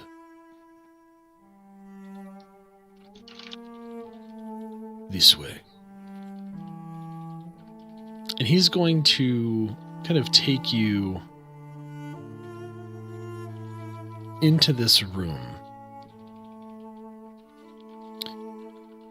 And he opens these doors and you see kind of a stone desk and a chair empty on one side of the room. And then he kind of pushes forward a wall and you see this elevator begin to just run. And you can see the platform goes down and up. It's basically automated. Wait for the platform to rise. One at a time. Go down. Just one at a time, I'll go first. You will be near the forge. Be careful. There are unpleasantries down there. Other than the sign, is there any way to recognize the faithful? No. We are all fairly similar. But if you see the Grandolpha, she will be a Duergar most beautiful, long braids with flowing auburn hair. She wears furs and sashes of orange around her.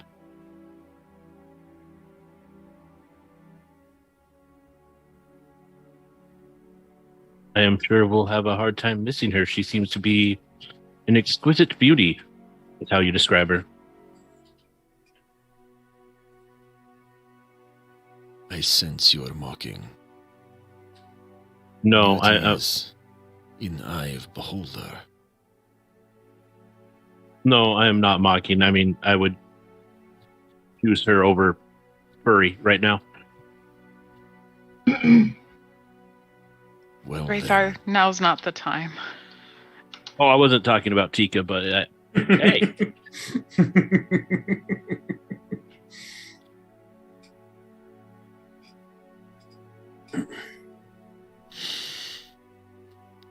but I will go down first. And as you go down and descend into darkness, we're going to take a very short break. Get your bios in and get ready, because it's about to get heavy.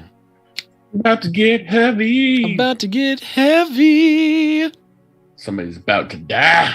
Tacos! Thank you so much Just for glad I following don't over have here. to assassinate someone else. Having Also, sex. hi, Wizard. I mean, always assassinate all the things. Pow! Thank you so much for that raid, sir. You wonderful human, you. Thank you. Guys, if you don't follow Pow Warpig over on the Trovo side, you should be doing the freaking things. Arbert, what's up? Hi, Crisper. Hi. Hi, everybody. Howdy. Hope you had a fun time playing the Diablers. Saw you playing some Diablers. Doing some fun stuff and things. I need to run to the little Knights room. And then we will get this thing moving. Oh my goodness.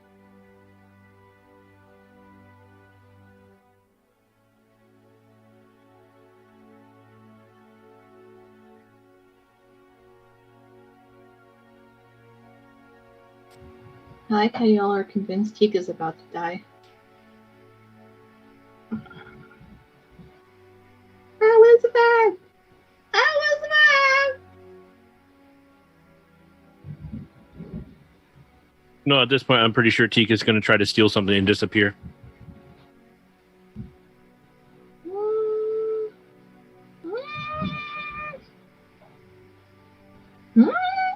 Who knows?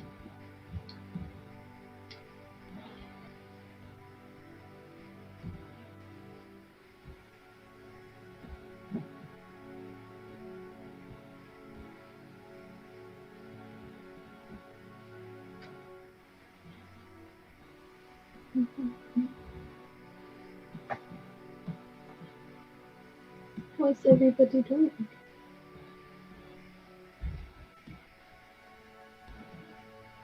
I shall entertain the masses. Say what? So I said I what? shall entertain the masses, but I'm not very entertaining, so I wasn't doing a very good job. Oh no. I'm trying so hard.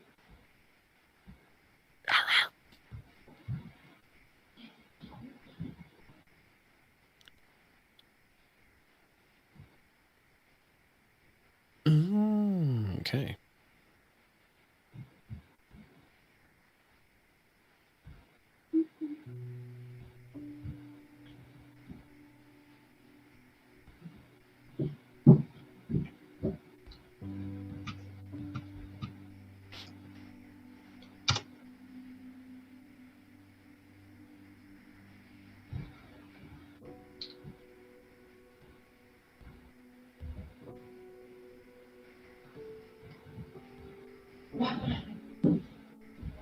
I can hear my dog having the zoomies outside the room, so apologies Oh, if you no. can too.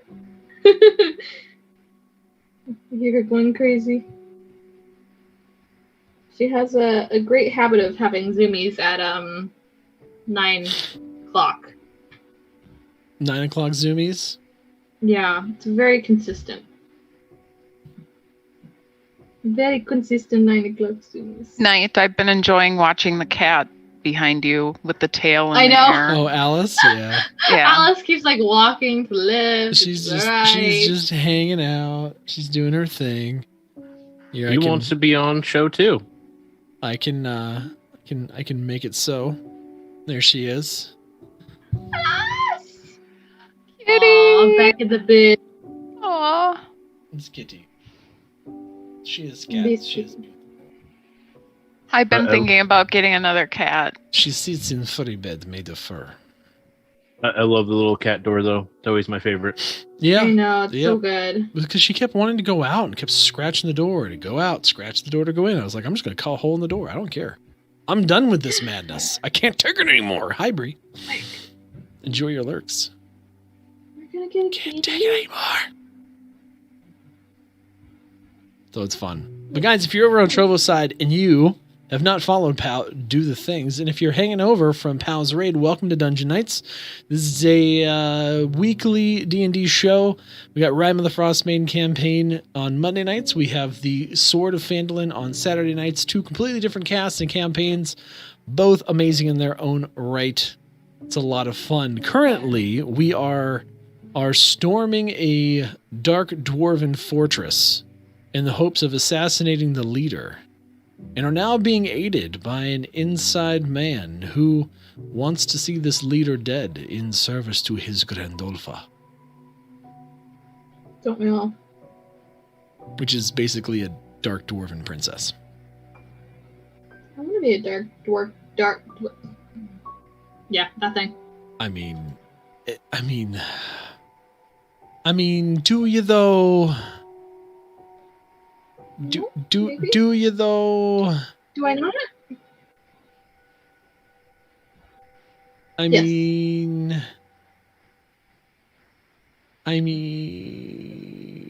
I've learned an important lesson here. I need to teach Poppy, at least, or Poppy and Krathok, some thieves' canks, just so they understand at least certain things. Hi, dear. You have a rainbow key. I think she didn't like all the zoomies.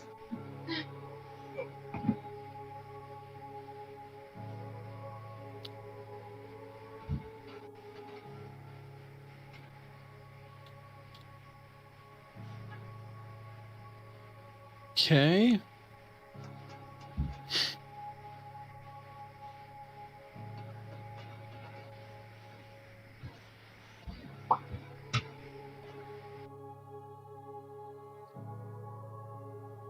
There we go.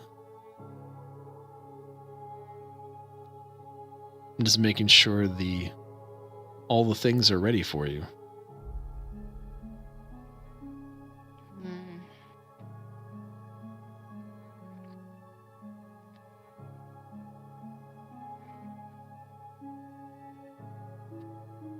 Alrighty. Alrighty then. Are you ready? We're still waiting for Pirate. Oh, yeah, waiting on a good old pie. Always waiting on Pirate. Waiting on the pie. There he's back. I have no earthly idea what y'all are talking about. I don't know what you're talking about. I don't know. Always waiting on me.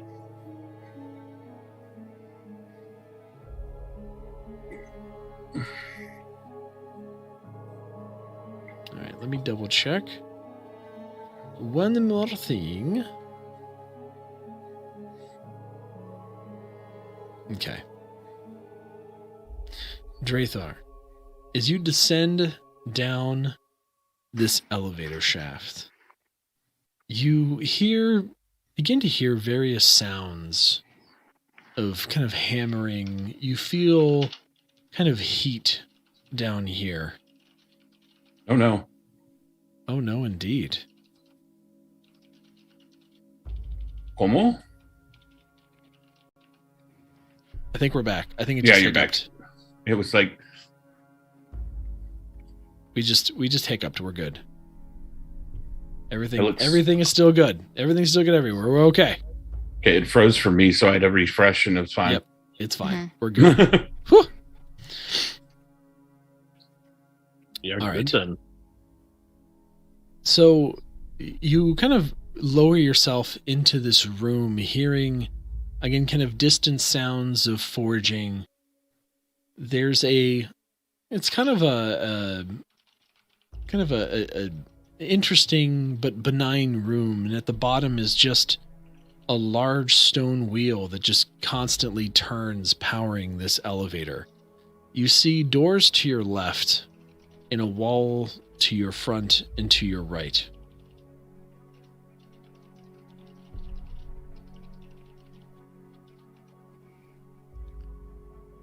So I see what again? You see, you're in a room, basically a 15 by 15 room with a large stone wheel turning in the center of it that lowers you down the elevator shaft, essentially.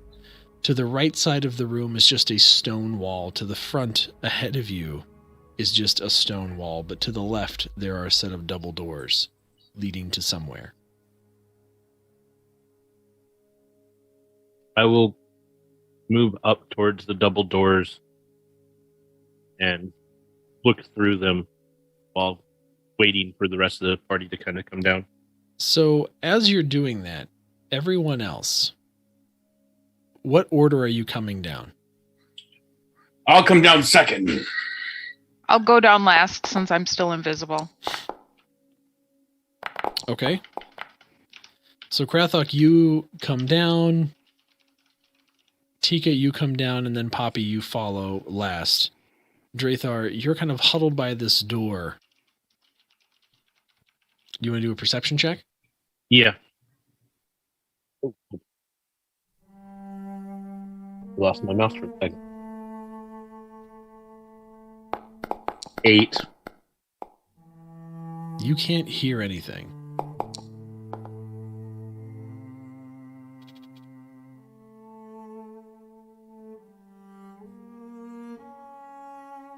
Then I'll wait for everyone to come down before I try to go through the door. Tiki hears something as well. At an 8.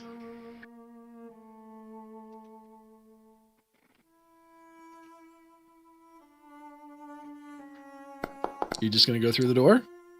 I rolled an 18. Oh, there you go.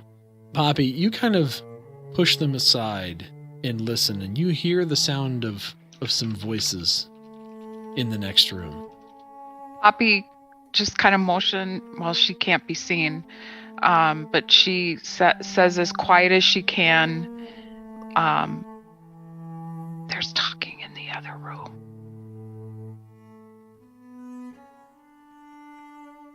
What And do she- you hear? Just try to pronounce what they say. Doesn't matter if you understand it. Poppy will start whispering to Drathar, what she's hearing, even though she doesn't understand what it is.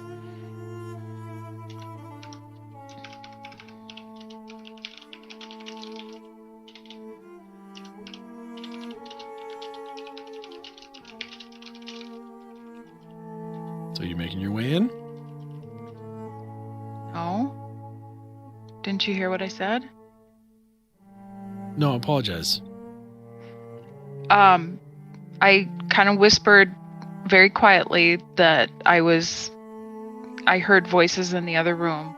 Right. Drathar told me to repeat what they're saying even if I don't understand what it is. Oh, okay. So Poppy is whispering to Drathar what they're saying, having no clue what she's... Yeah, Drathar, Poppy does a pretty good job of this, but you realize fairly quickly that they're speaking in Undercommon. Okay. That's good, Poppy. They're not speaking Dwarven anymore, so... Okay. Does it look like we can open the door quietly at all? You can always try. I am going to attempt to quietly open the door and go through it. Chica will almost kind of be on her hands and knees below him and kind of crawling to try to follow him, and she'll just have her hand up in the little double C motion as if she could just if he fails, they'll look very strange, but she'll have the C motion. C symbol thing. You want me to give stealth or sleight of hand? Sleight of hand. 19. You are able to very quietly open the door. Opening it reveals a kind of dimly lit room with a brazier again of glowing hot coals in the center. You can hear some mechanical sounding noises that are growing a small bit louder, and you see a Duergar sitting in the corner, obviously talking to someone at the other end of the room. Keep this falling very stealthily. 23. I will kind of motion, stay back a little bit to the rest of the party, whether they listen or not, and I will slowly walk over to the Duergar that I see. Okay.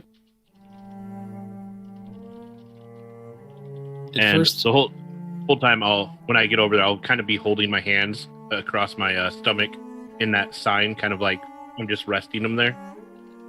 As soon as he sees you, he goes to pull his hammer off his back, but then stops when he sees the symbol. And now my puppy has decided that it wants to go out, and I am so sorry. But this is the puppy life that we must live. So we'll see what happens when I get back. I'm so sorry. No worries. Tika just crawling on her knees with the symbol I have the symbol, I have your back. Don't worry, if we got saw, if you failed stealth and we got saw, I was literally going to play it off that I captured you and you're my pet now. Sorry. While you're crawling on your hands and knees, captured it. My pet. This is mine. This is mine now. Aw, do you want to go outside too? Hi, Rooney Roo. She leaves me.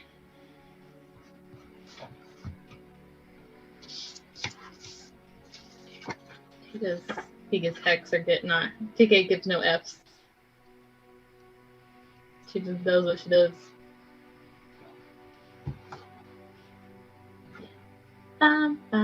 Okay, so can we just have a moment for the D&D Beyond dancing wizard in the top right? Because he just gives me so much joy. Dancing wizard? Uh-huh. You have a dancing wizard? I'm jealous. What? You don't? Nope. No. I'm trying to figure out where this dancing wizard you see is. Yeah, I am too. Is this a Tika? Is this a Tika thing? It must be. No, okay, so if you go, okay, I don't know, maybe it's a secret thing, but if you go to, you're in D&D Beyond, right? Mm-hmm. And if you see where it says subscribe, or maybe you're already subscribed, I don't know. It says new player guide, subscribe, all that. Mm-hmm. Yeah. So take your mouse to the right of it and just scroll until your mouse hits an invisible dancing wizard.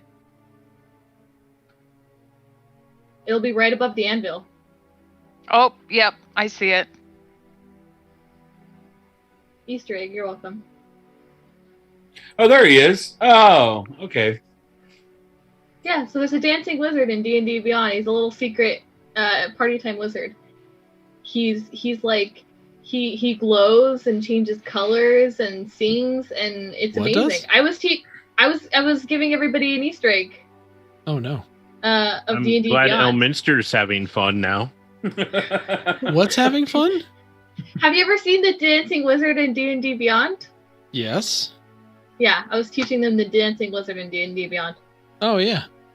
It's basically like Party Gandalf mixed with the little like party parrot. from Discord. That totally has to be Elminster just having fun after all his adventures.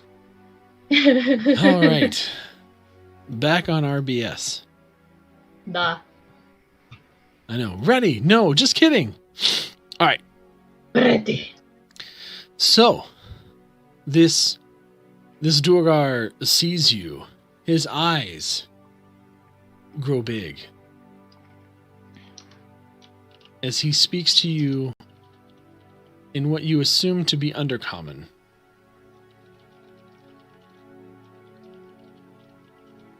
I will speak to him in Dwarven, and I'll just say, we were sent here to help.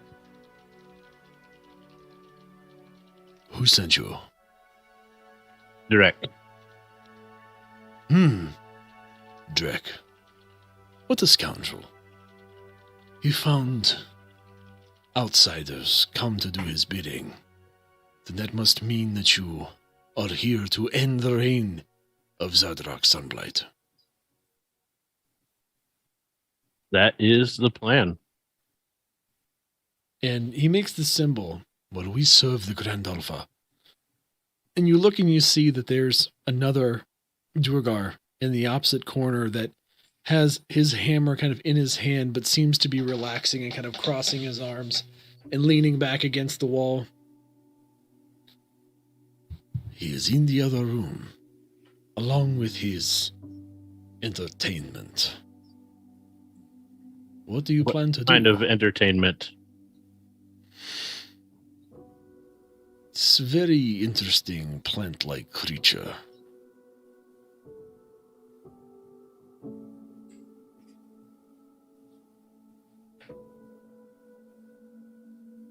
And then other furry creatures.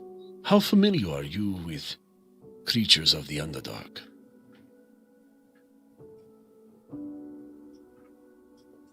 I have some knowledge of that, what with the fact that the Drow tend to raid the villages of my people. Are you familiar with a Quaggoth? Would Drathar be familiar? Go ahead and give me Nature? Yeah, nature, or I was trying to think like a history, like a wisdom check, whichever you, nature or wisdom, either one. It's going to be the same either way. Okay. 4. Oh boy. Yeah, you're like, Quaggoth, is that more undercommon?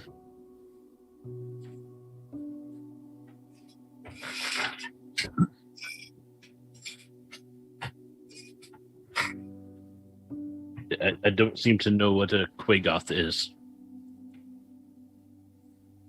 It is a four-legged creature.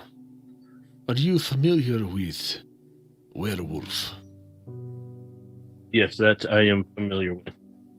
Think of like werewolf in terms of size, stature, and ferocity. It attacks with claws. It can also have other telepathic properties. These are not of those variety. They are very ordinary, but still dangerous. Not to be trifled with. And that's not to speak of Perota. Barota? Yes, Plurota. I am also assuming you are not familiar with the fauna of the Underdark. Not particularly. Do you know the term Mysonid? Yes, I've heard of myconoids before. Interesting how you say them. Plurota is a sovereign of the Masonids.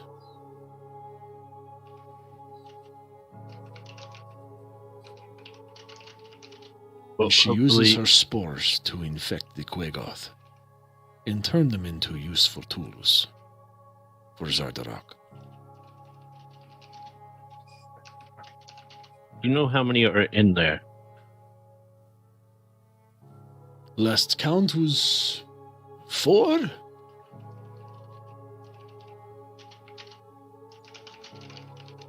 I think my very large friend can help us even those odds, and my party definitely has the skills. Don't How be many of- so hasty. How many of your friends do you have that could help? In this room, 2. And you had better hope it was enough. There are enough Duergar under here, along with other creatures that could kill us all. If you do this, you do it swift. Oh, Once that's he the is only dead, way. they will submit to the Grand Orpha. But until he is dead, they will fight to the last Duergar.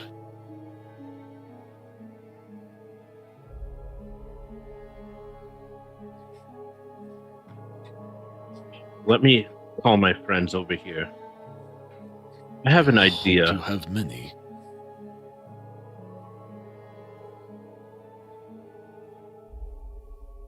Kill. I have some, but hopefully we can strike swift enough. That's all we'll need. I'll summon everyone over. We'll stand up and kind of look at him. Poppy walks over and her disembodied voice says yes. I'm just playing with the head of my hammer. So, I have a question. I still look like a Duergar, obviously. Mhm. Poppy is invisible. Mhm. We have Furry here, and we have Giant here. Mhm. I'm pretty sure they know they got attacked by an explosive of some kind. We need to get in there and do this swiftly and quickly before we get rushed by every Duergar in this place. Who wants to play a little game of Bait captured? and switch? Well, I can pretend to come with these two that we captured Krathok and Tika. Get closer, then Krathok, you just bum rush them, and hopefully we can dispatch them quickly. Try to get as close as we can. Kind of offer you on a platter to him.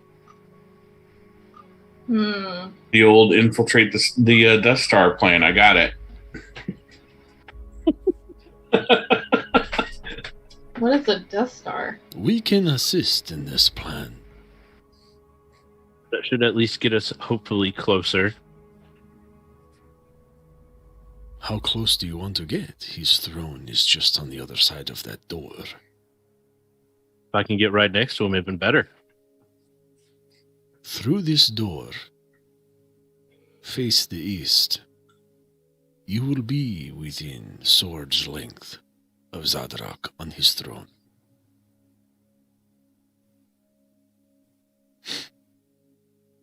And he points to the door, and you notice that the door is kind of tucked to the far right corner, like the upper right-hand corner of the room.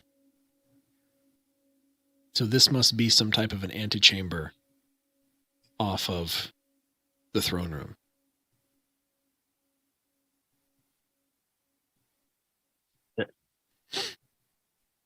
He will be alerted when we come through. He knows we are here. And the Grandalfa is upstairs. We could present you as if we caught you.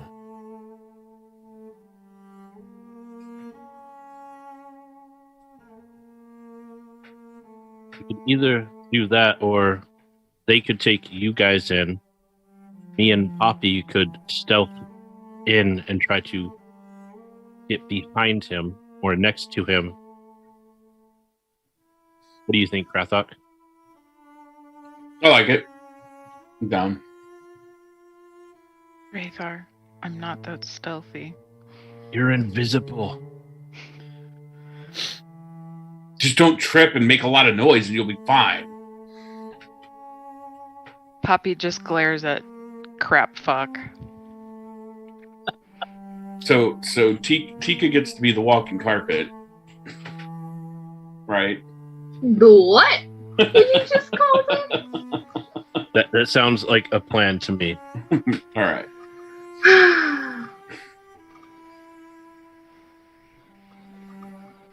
I suppose I will not put up a fuss yet.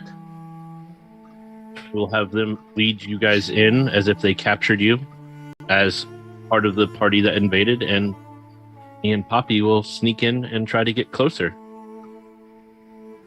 And then once our cover is blown, or me and Poppy strike, charge the leader. We take him out. The other Duergar will surrender and stand down and serve their lady.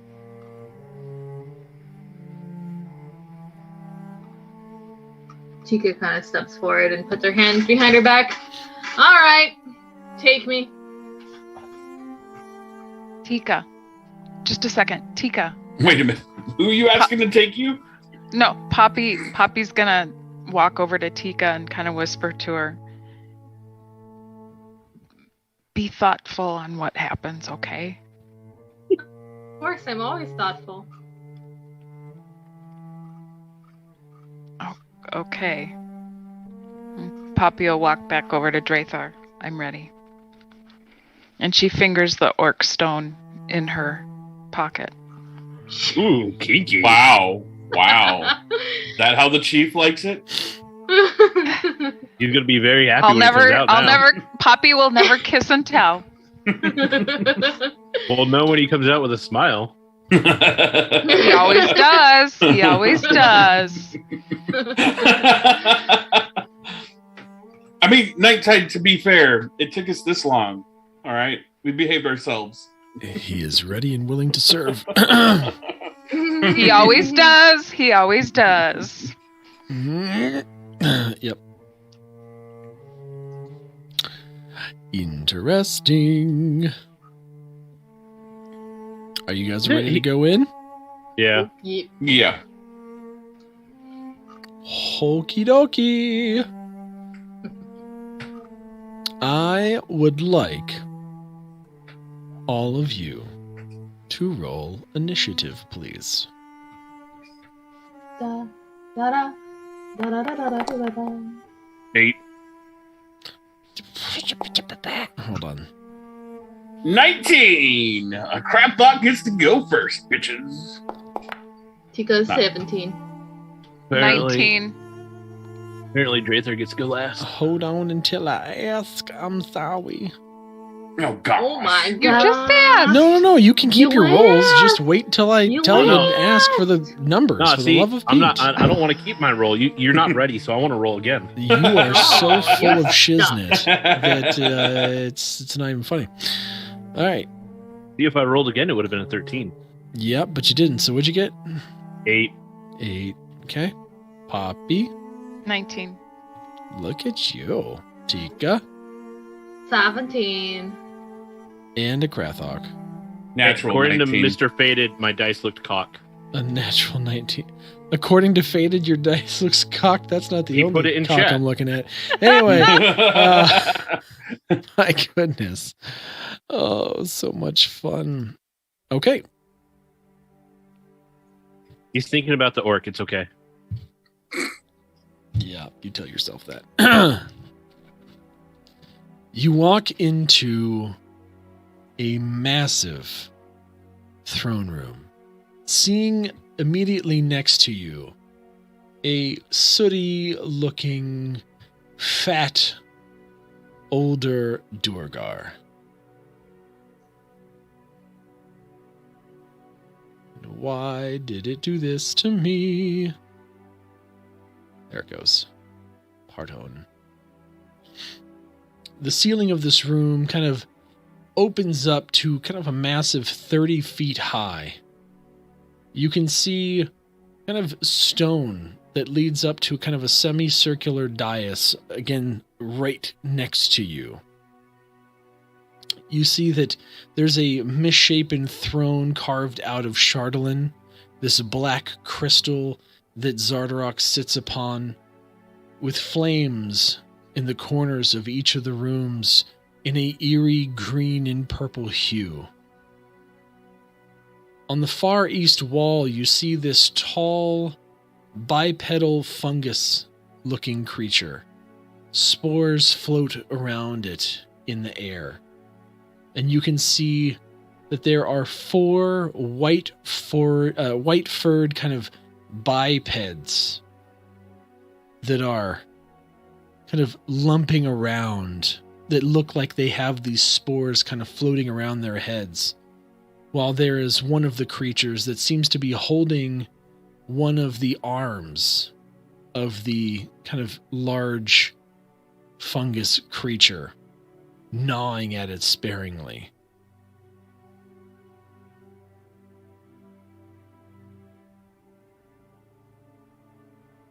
As you walk in, you can see that Zardarok has a crown of Phandalin as well as a gauntlet of Phandalin on his left arm. As you enter, he appears to be clapping. Well done, well done. You poor, feckless creature, Plethora. Just... Oh, was it Plorota? Just do as I say, and you won't have to regrow any limbs. What's this? Who dares come through? Oh, it is you. Do you have Hello? news of the Lady Grandolpha? And you see the Duergar kind of approach with you in tow. We found prisoners. Those responsible for the blast.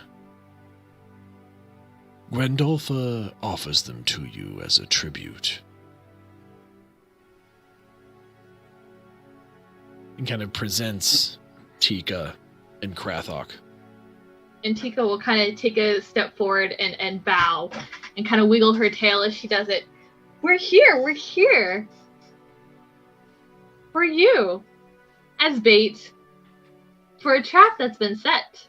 Oh, wait. Trap? You dare walk into my throne room and think you will trap me? furry little feckless creature, how wrong you are. Not so sure about that. Be silent. Where did you find them? Drathar, are you trying to stealth in here? Yeah. I need you and Poppy both to give me stealth rolls.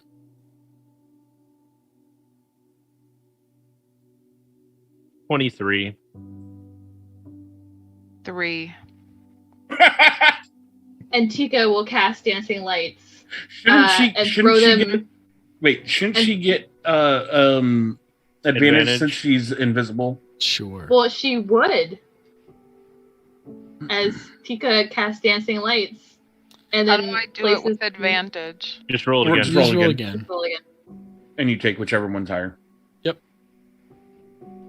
So just don't roll below a 3 again. 5. It's okay. Tika's helping you out. She tossed some Dancing Lights in your direction to highlight you both. Right above your head. What?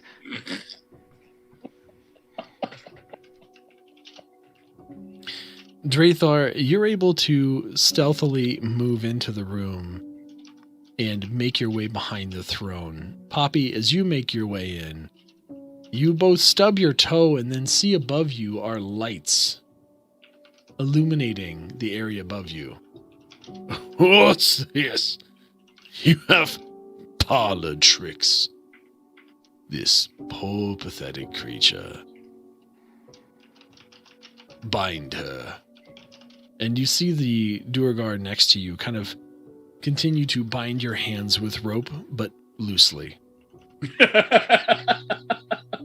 Tika's or mine? Tika's. You Okay. are okay because you are invisible, and Zardarok seems amused at this point. Crub! Come over here. See what you make of these ones. This one's quite big. He might make a good candidate for the pits. What say you? Krathok, you see this kind of larger version of a Quaggoth. It seems lightly armored, kind of lumber over to you. Seems like he'd make a good meal, this one. Are you sure you want to waste him on the pits? I'm just going to smile at him. Look at him, he smiles in the face of most certain death. My. We've fought Goliaths for generations, but you are quite the specimen. How is it you've come to be here, large one? He's come Oh. to kill you. I heard there were some people that needed to be taken care of, and I decided to come up here and take care of y'all. Oh, is that right? You think you can come to the fortress of Zardarok, Sunblight, and just walk in here and kill me?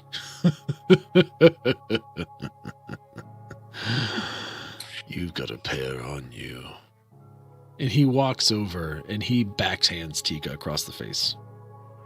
Kind of laughs as she falls to the ground. I'm. As he does that, he walks back to his chair and sits down. Well, you I two wouldn't know do that point if I were in you. keeping them here. Take them to the dungeons, and then we'll give them to the pits later. She gets laughing hysterically at this point. Before they get taken away, Drathar is going to now attack with both his swords from behind. Okay. You can attack with advantage.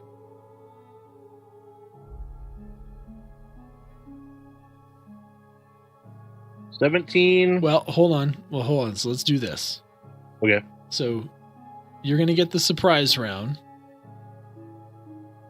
If you're going to attack,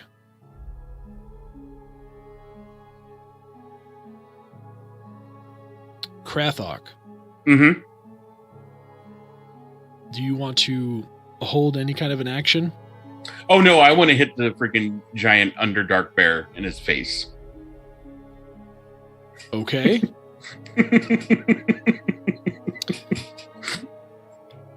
Okay. So go ahead and roll to hit. 21. Yeah, that'll hit. And that is for 8 damage. And on top of it, I'm going to use Smite. Well, you can roll one more time for advantage because he did not see that coming. Ooh.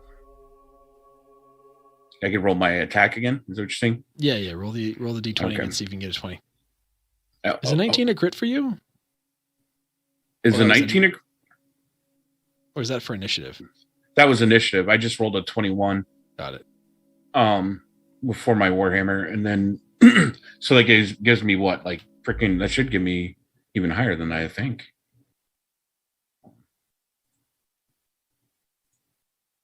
Yeah, so it's 21 and then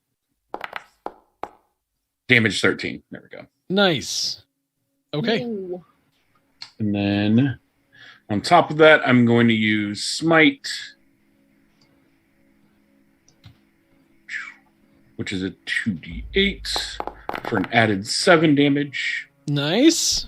I have to blow one of my spell slots. Hold on. There we go.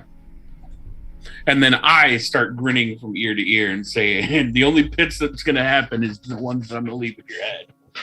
Yeah, so as you kind of bring your hammer across this thing's face and catch him square in the jaw, he's not ready for it, and you see a number of teeth fly out as blood begins to pour from this thing's mouth.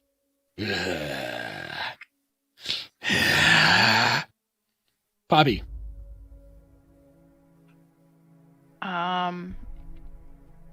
Where am I exactly? Just You inside are the door? inside the door.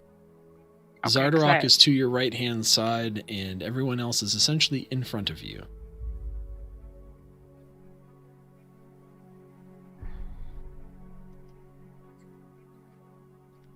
And I'm invisible and have advantage. You are. Both of these things are true. You can hold an action, you can use an action, it's up to you. Poppy is going to firebolt.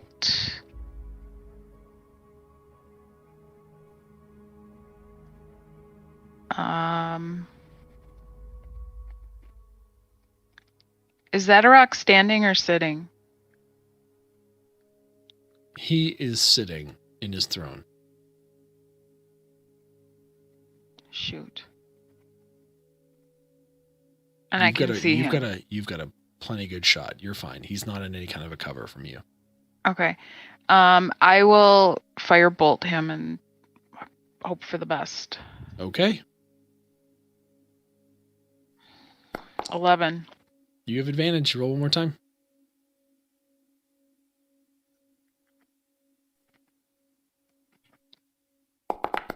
$14.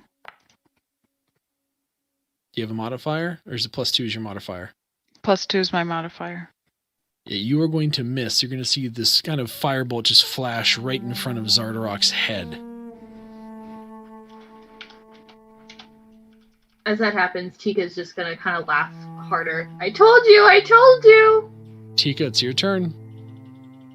And she will cast invisibility on herself and just kind of roll, or will stand up and sort of move off to the side, sort of towards the back end of the throne. And that's the end of her action. Okay. Drathar. You want me to re-roll my attack? Did you already roll for attack? When we first started, I rolled a 17. But then you started going through the initiative. I'll let you re-roll it. Yeah, with advantage. So 18, 25 for the first attack. That will most certainly hit. I will. I'm using Booming Blade, so it doesn't do anything right now.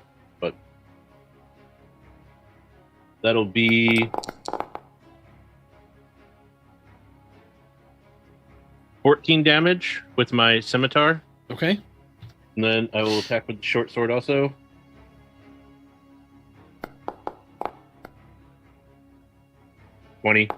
That'll hit.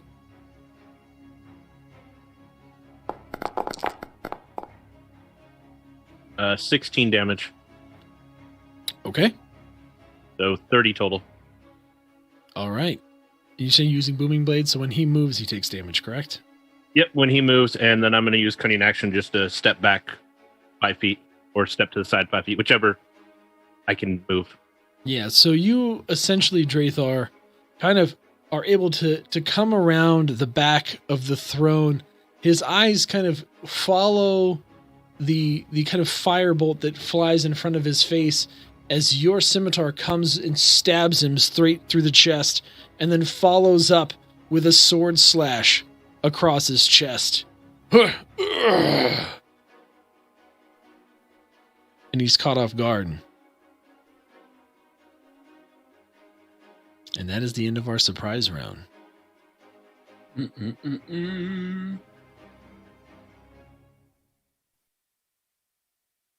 Krathok, your buddy is not happy with you.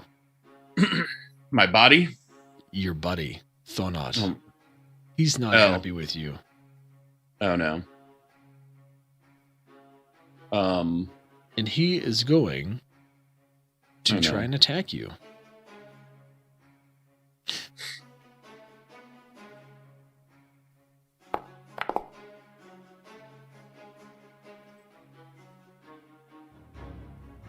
What's your AC? 17. Yep, that's a miss. Another miss. He goes to try and claw you, but his vision's blurry still. From that hit to his head, he's trying to just swipe at you furiously. One of the Duergar next to you, one of your friends, rushes to your aid.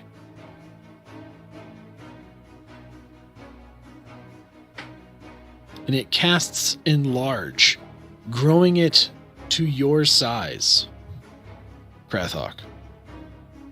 And you see this massive, now Duergar, take this pick in his hand and go to hit this Quaggoth.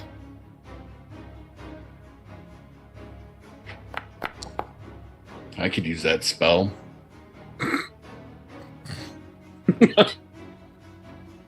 And he does hit.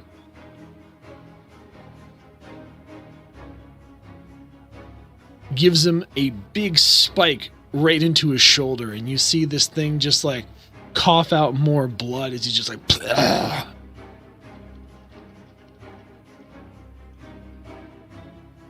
I approve. And your buddy's looking a little rough. Krathok, it's your turn. I am going to use the trusty old Warhammer again. For 15. That'll hit. Oh, good. Whew. I was a little bit worried there. And that's a 12 damage done. Krathok, what's it like to bash the skull in of a Quaggoth?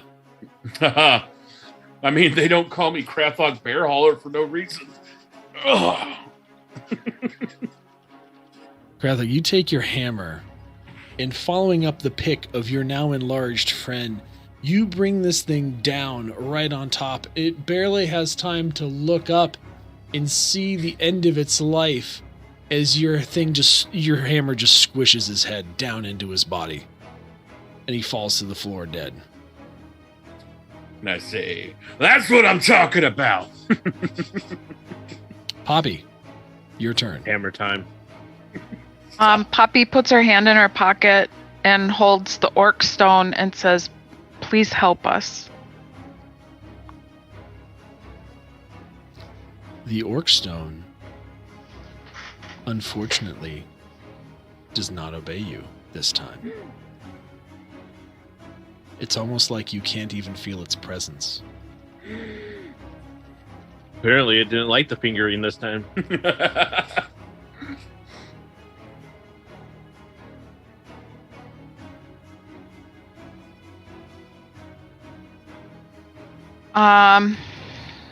Poppy's gonna try and firebolt the Zadaroth again. Okay, roll to hit. 20. That'll hit.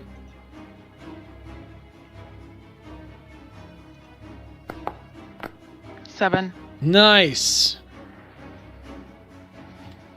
Poppy, seeing Krathok and this Duergar take down this creature, you turn your attention back to Zardarok and unleash another firebolt that lights up his body.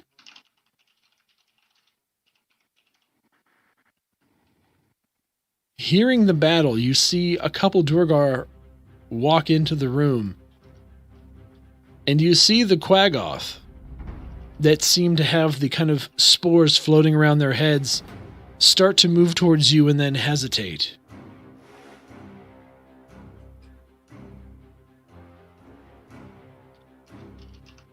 They walk towards me.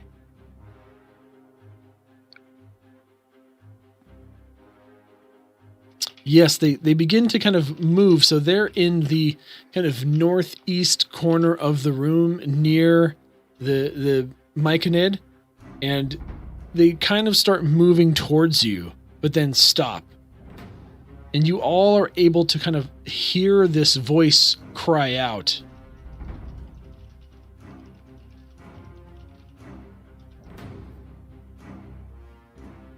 Slay the bastard! I'm done with him. He keeps me here against my will, and has horribly brutalized me. I will leave you be to do your work. And with that, you see the Quaggoth turn on the Duergar that just entered the room and pounce on them and begin to fight with them. Tika, it's your turn. Tika will continue moving towards the throne and then just kind of jump onto the very top of it. Not like she's sitting in the seat, but the very, very top of the throne. And just kind of sit down and watch. Okay. Zardarok. It's Zardarok's turn. He gets Does that up. mean Tika's sitting above Zadarok's head? Yes. Kind of, yes, but she's invisible at this point. So Zardarok stands up.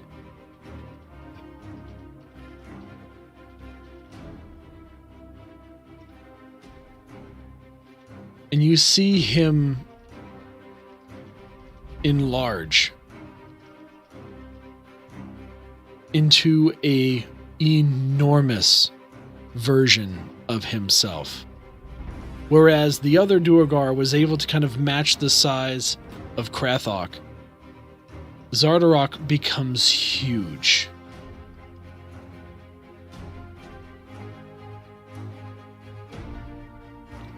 I warned you not to come into the fortress of Zardarok's Sunblight.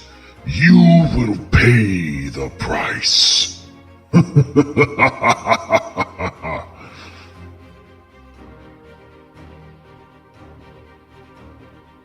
And he's going to begin his furious blows.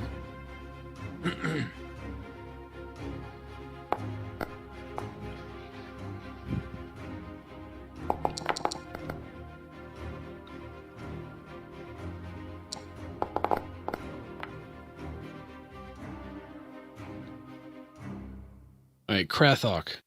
Seeing you having killed his lieutenant, he basically reaches out to you, and you see this purple light emit from his gauntlet, and it blasts you.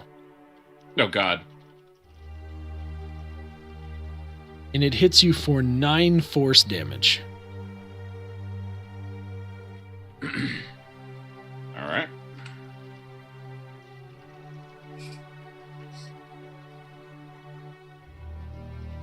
Whirling around to see who he had been stabbed by, he also casts the same spell at you, Drathar. And you will take 9 force damage as this purple elemental blast hits your body.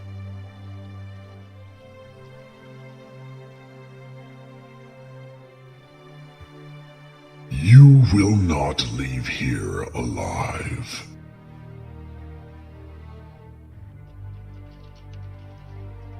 More fighting continues between the kind of spore servant Quaggoth and Duergar that are rushing into the room, and Drathar, it's your turn. Okay.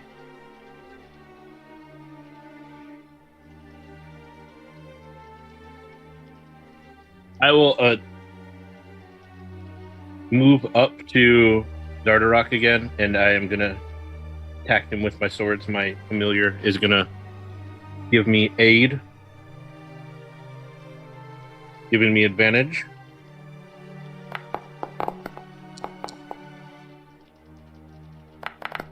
Uh, 20 on my first one, 20 high. Yep, On my scimitar, that'll using hit. booming blade again. What's the damage on the booming blade? 1d8. You need to roll that for me.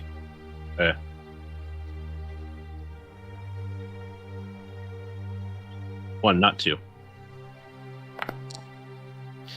He would have took 4. Okay. And then 15 damage on my scimitar. Gonna attack with my short sword, which would be 13. That'll miss. Then I'm gonna use cunning action to jump away 15 feet.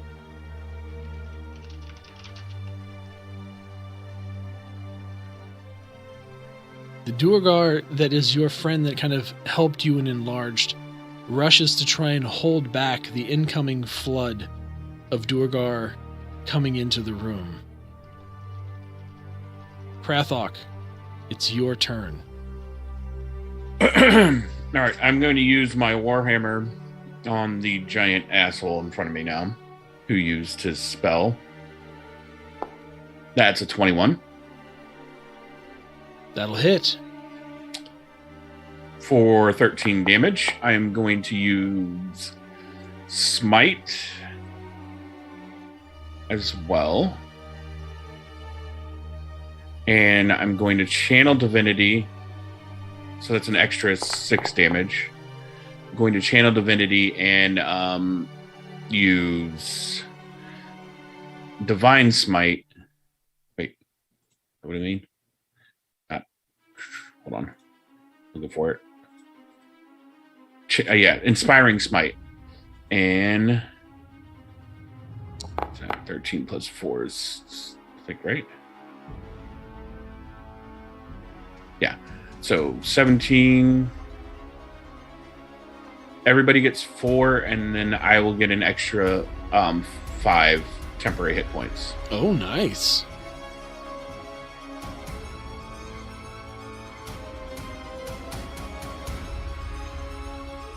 That's your turn? That'll be my turn. Okay, Poppy. Poppy is gonna kind of move. So he's right in front of me, right? Yep. She's gonna kind of move to her right a little bit. And your invisibility is gone, by the way, because you attacked. Oh, shit.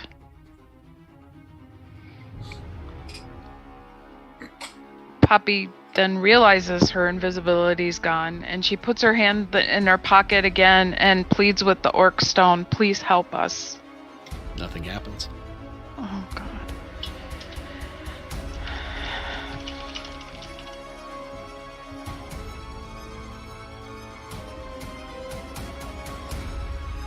She firebolts again. Okay.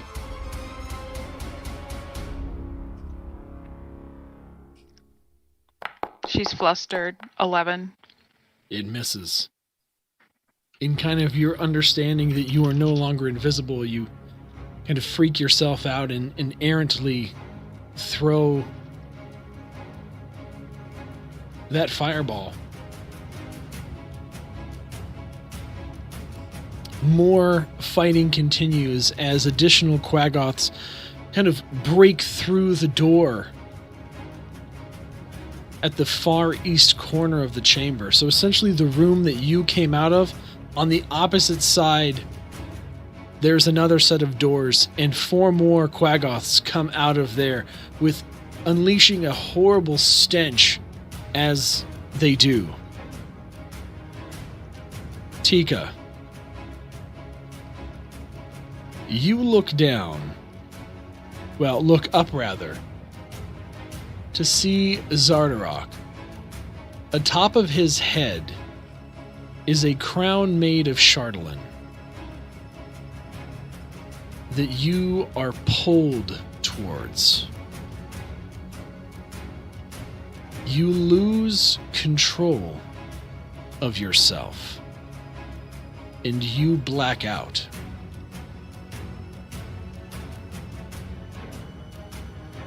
The rest of you see Tika, who was previously invisible on top of the throne. Her body, with her head tilted back, arms outstretched, hanging. Her bag falls off her body. And you see her body become engulfed in flames. Her mouth opens as more flames erupt from her body. And you see her become engulfed in a demonic avatar. Oh, I do think it's time that I made myself known. You filthy mortal.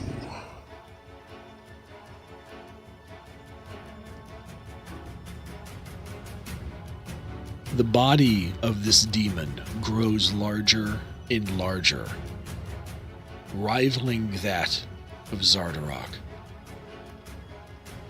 A hand reaches out and grabs the entire head of Zardarok.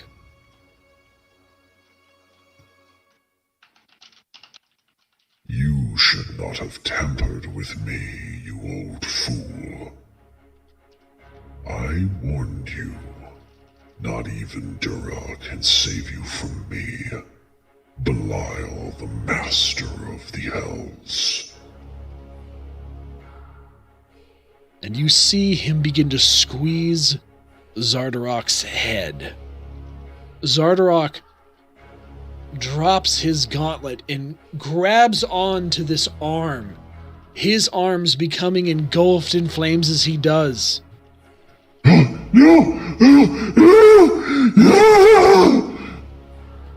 He screams in agony as you see this demonic fist continue to squeeze his head until it's little more than black blood popping like a squished watermelon, leaving in the demon's hands only the crown.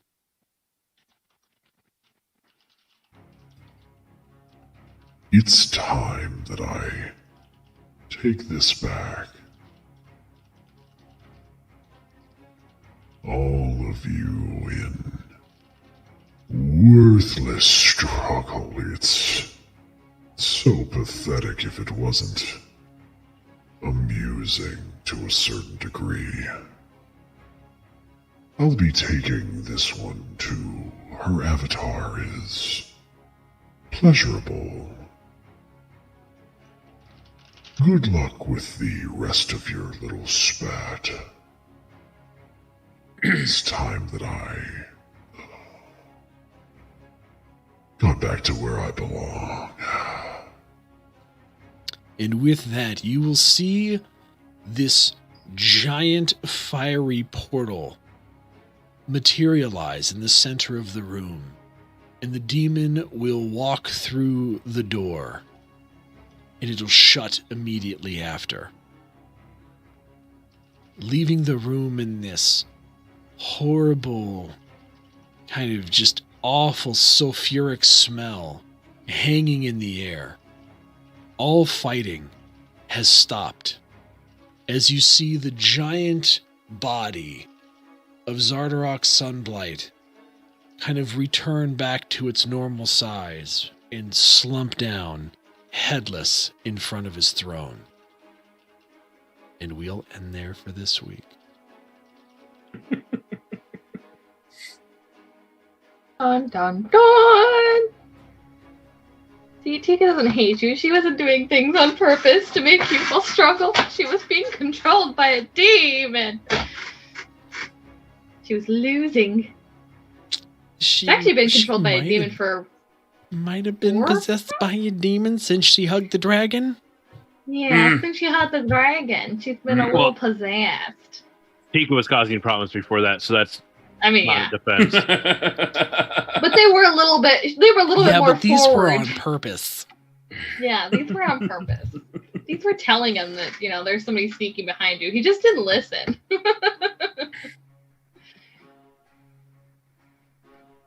Aw, and Tika went poof. And Tika is now potentially in Avernus. For a bit. Well, that's unfortunate. Well, she got to go from the freezing cold to the very hot. Well, we know what happens to Tika. Yes, Yeah, wow. Should she we traded in the share orc master. should we share the posthumous canon of Tika? Well, it's not posthumous. She's not dead. Yes, She traded I in the think we Orc should. Master 3000 for the Damon Master 666. Yep. Master 666. Damn it. Oh boy. At least she left her bag behind. I know. I was like, dang, all that loot. Just All dropped. that loot. So, in the time that follows the events of this evening, Tika does get pulled into Avernus, and the demon Belial then goes on a little bit of a tirade and travels further back in time to try and accomplish a nefarious goal using Tika's body as an avatar. So Texi. Luckily, Tika's body, or Tika, is discovered by a group of adventurers to be possessed and is exorcised, leaving the demon Belial once again trapped in ways that he will not be able to free himself for some time. Tika, who became aware of herself and unlocked some new abilities, chose to take on the name Texi, consistent with what she knows to be her past, and to go on to become an adventurer of great renown. And apparently still cause problems for her next party. Oh, totally, yeah. I mean, They did say she caused problems. Oh yeah, no, she found so when they initially get into the house and she's looking through everything, she's actually not really playing with the toys. She finds a journal of her past adventures, and then comes to realize that it is actually her. And so she kind of goes into this sort of knowing where she's going to end up and how she's going to end up there. And does her best at the end as she's losing control, of course, to protect everybody as she could. And then collect things because she knows her little loot gets left behind. Don't worry, Drathar was fairly sure that Texi was Tika and Tika was Texi. But my question is now, so you guys probably stored Belial somewhere. Is he in the Orc Master 3000? No, That that's would- still in the chest, remember? I mean, he could be, but Could no, be. he's not. No. See, that no. came from Texi from the past, which they could have stored him in, and that would just be torture. No, so Belial ends up becoming captured in Phandalin once again, which is how the cycle kind of continues, right? So he ultimately gets captured and put into the PHANDALIN ship mast figurehead that is stored in East Haven's town hall. Is it shaped in a certain fashion, the figurehead? Yeah, so if you guys remember, one of the very first quests you had was to find the missing PHANDALIN figurehead from East Haven. Yeah. And so he was basically trapped inside that figurehead. And they were making, at certain points throughout the history, routine sacrifices to maintain the spell to keep him locked in there. But when the PHANDALIN was stolen and used to become part of the dragon essentially was basically possessed by Belial, but still under the control of Zardarok through various magics. But Tika hugging the dragon then unleashed Belial on Tika. And then he was trying to go back to stop it so that he wouldn't be stuck in that thing again and kill the adventuring party, but then they exorcised him and put him back in. So it's kind of a vicious cycle for him to get stuck in there for lots of years and then get shit on in battle constantly. Sucks to be Belial. He's stuck in a cycle. He will always go back, always go forward in the same way and never know it.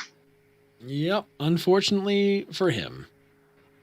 So I'm not going to make any jokes I could have here. Yep, thank you. But that said, Wow. that is the current end of the story of Tika with our party. It's so sad. Now it's final. It is final. So I'll say what I said at the beginning again. Thank you so much for being part of the journey and the story, and Thank you. and being part of the impetus for the show in the first place. I feel sad to leave, but I will continue watching and enjoying, and I'm just thank you guys for so many amazing months. I really appreciate it. It's been I'll miss you. lots of funs. I'll still be here, just not here. I know. Keep in touch. Lots of fun, aggravating,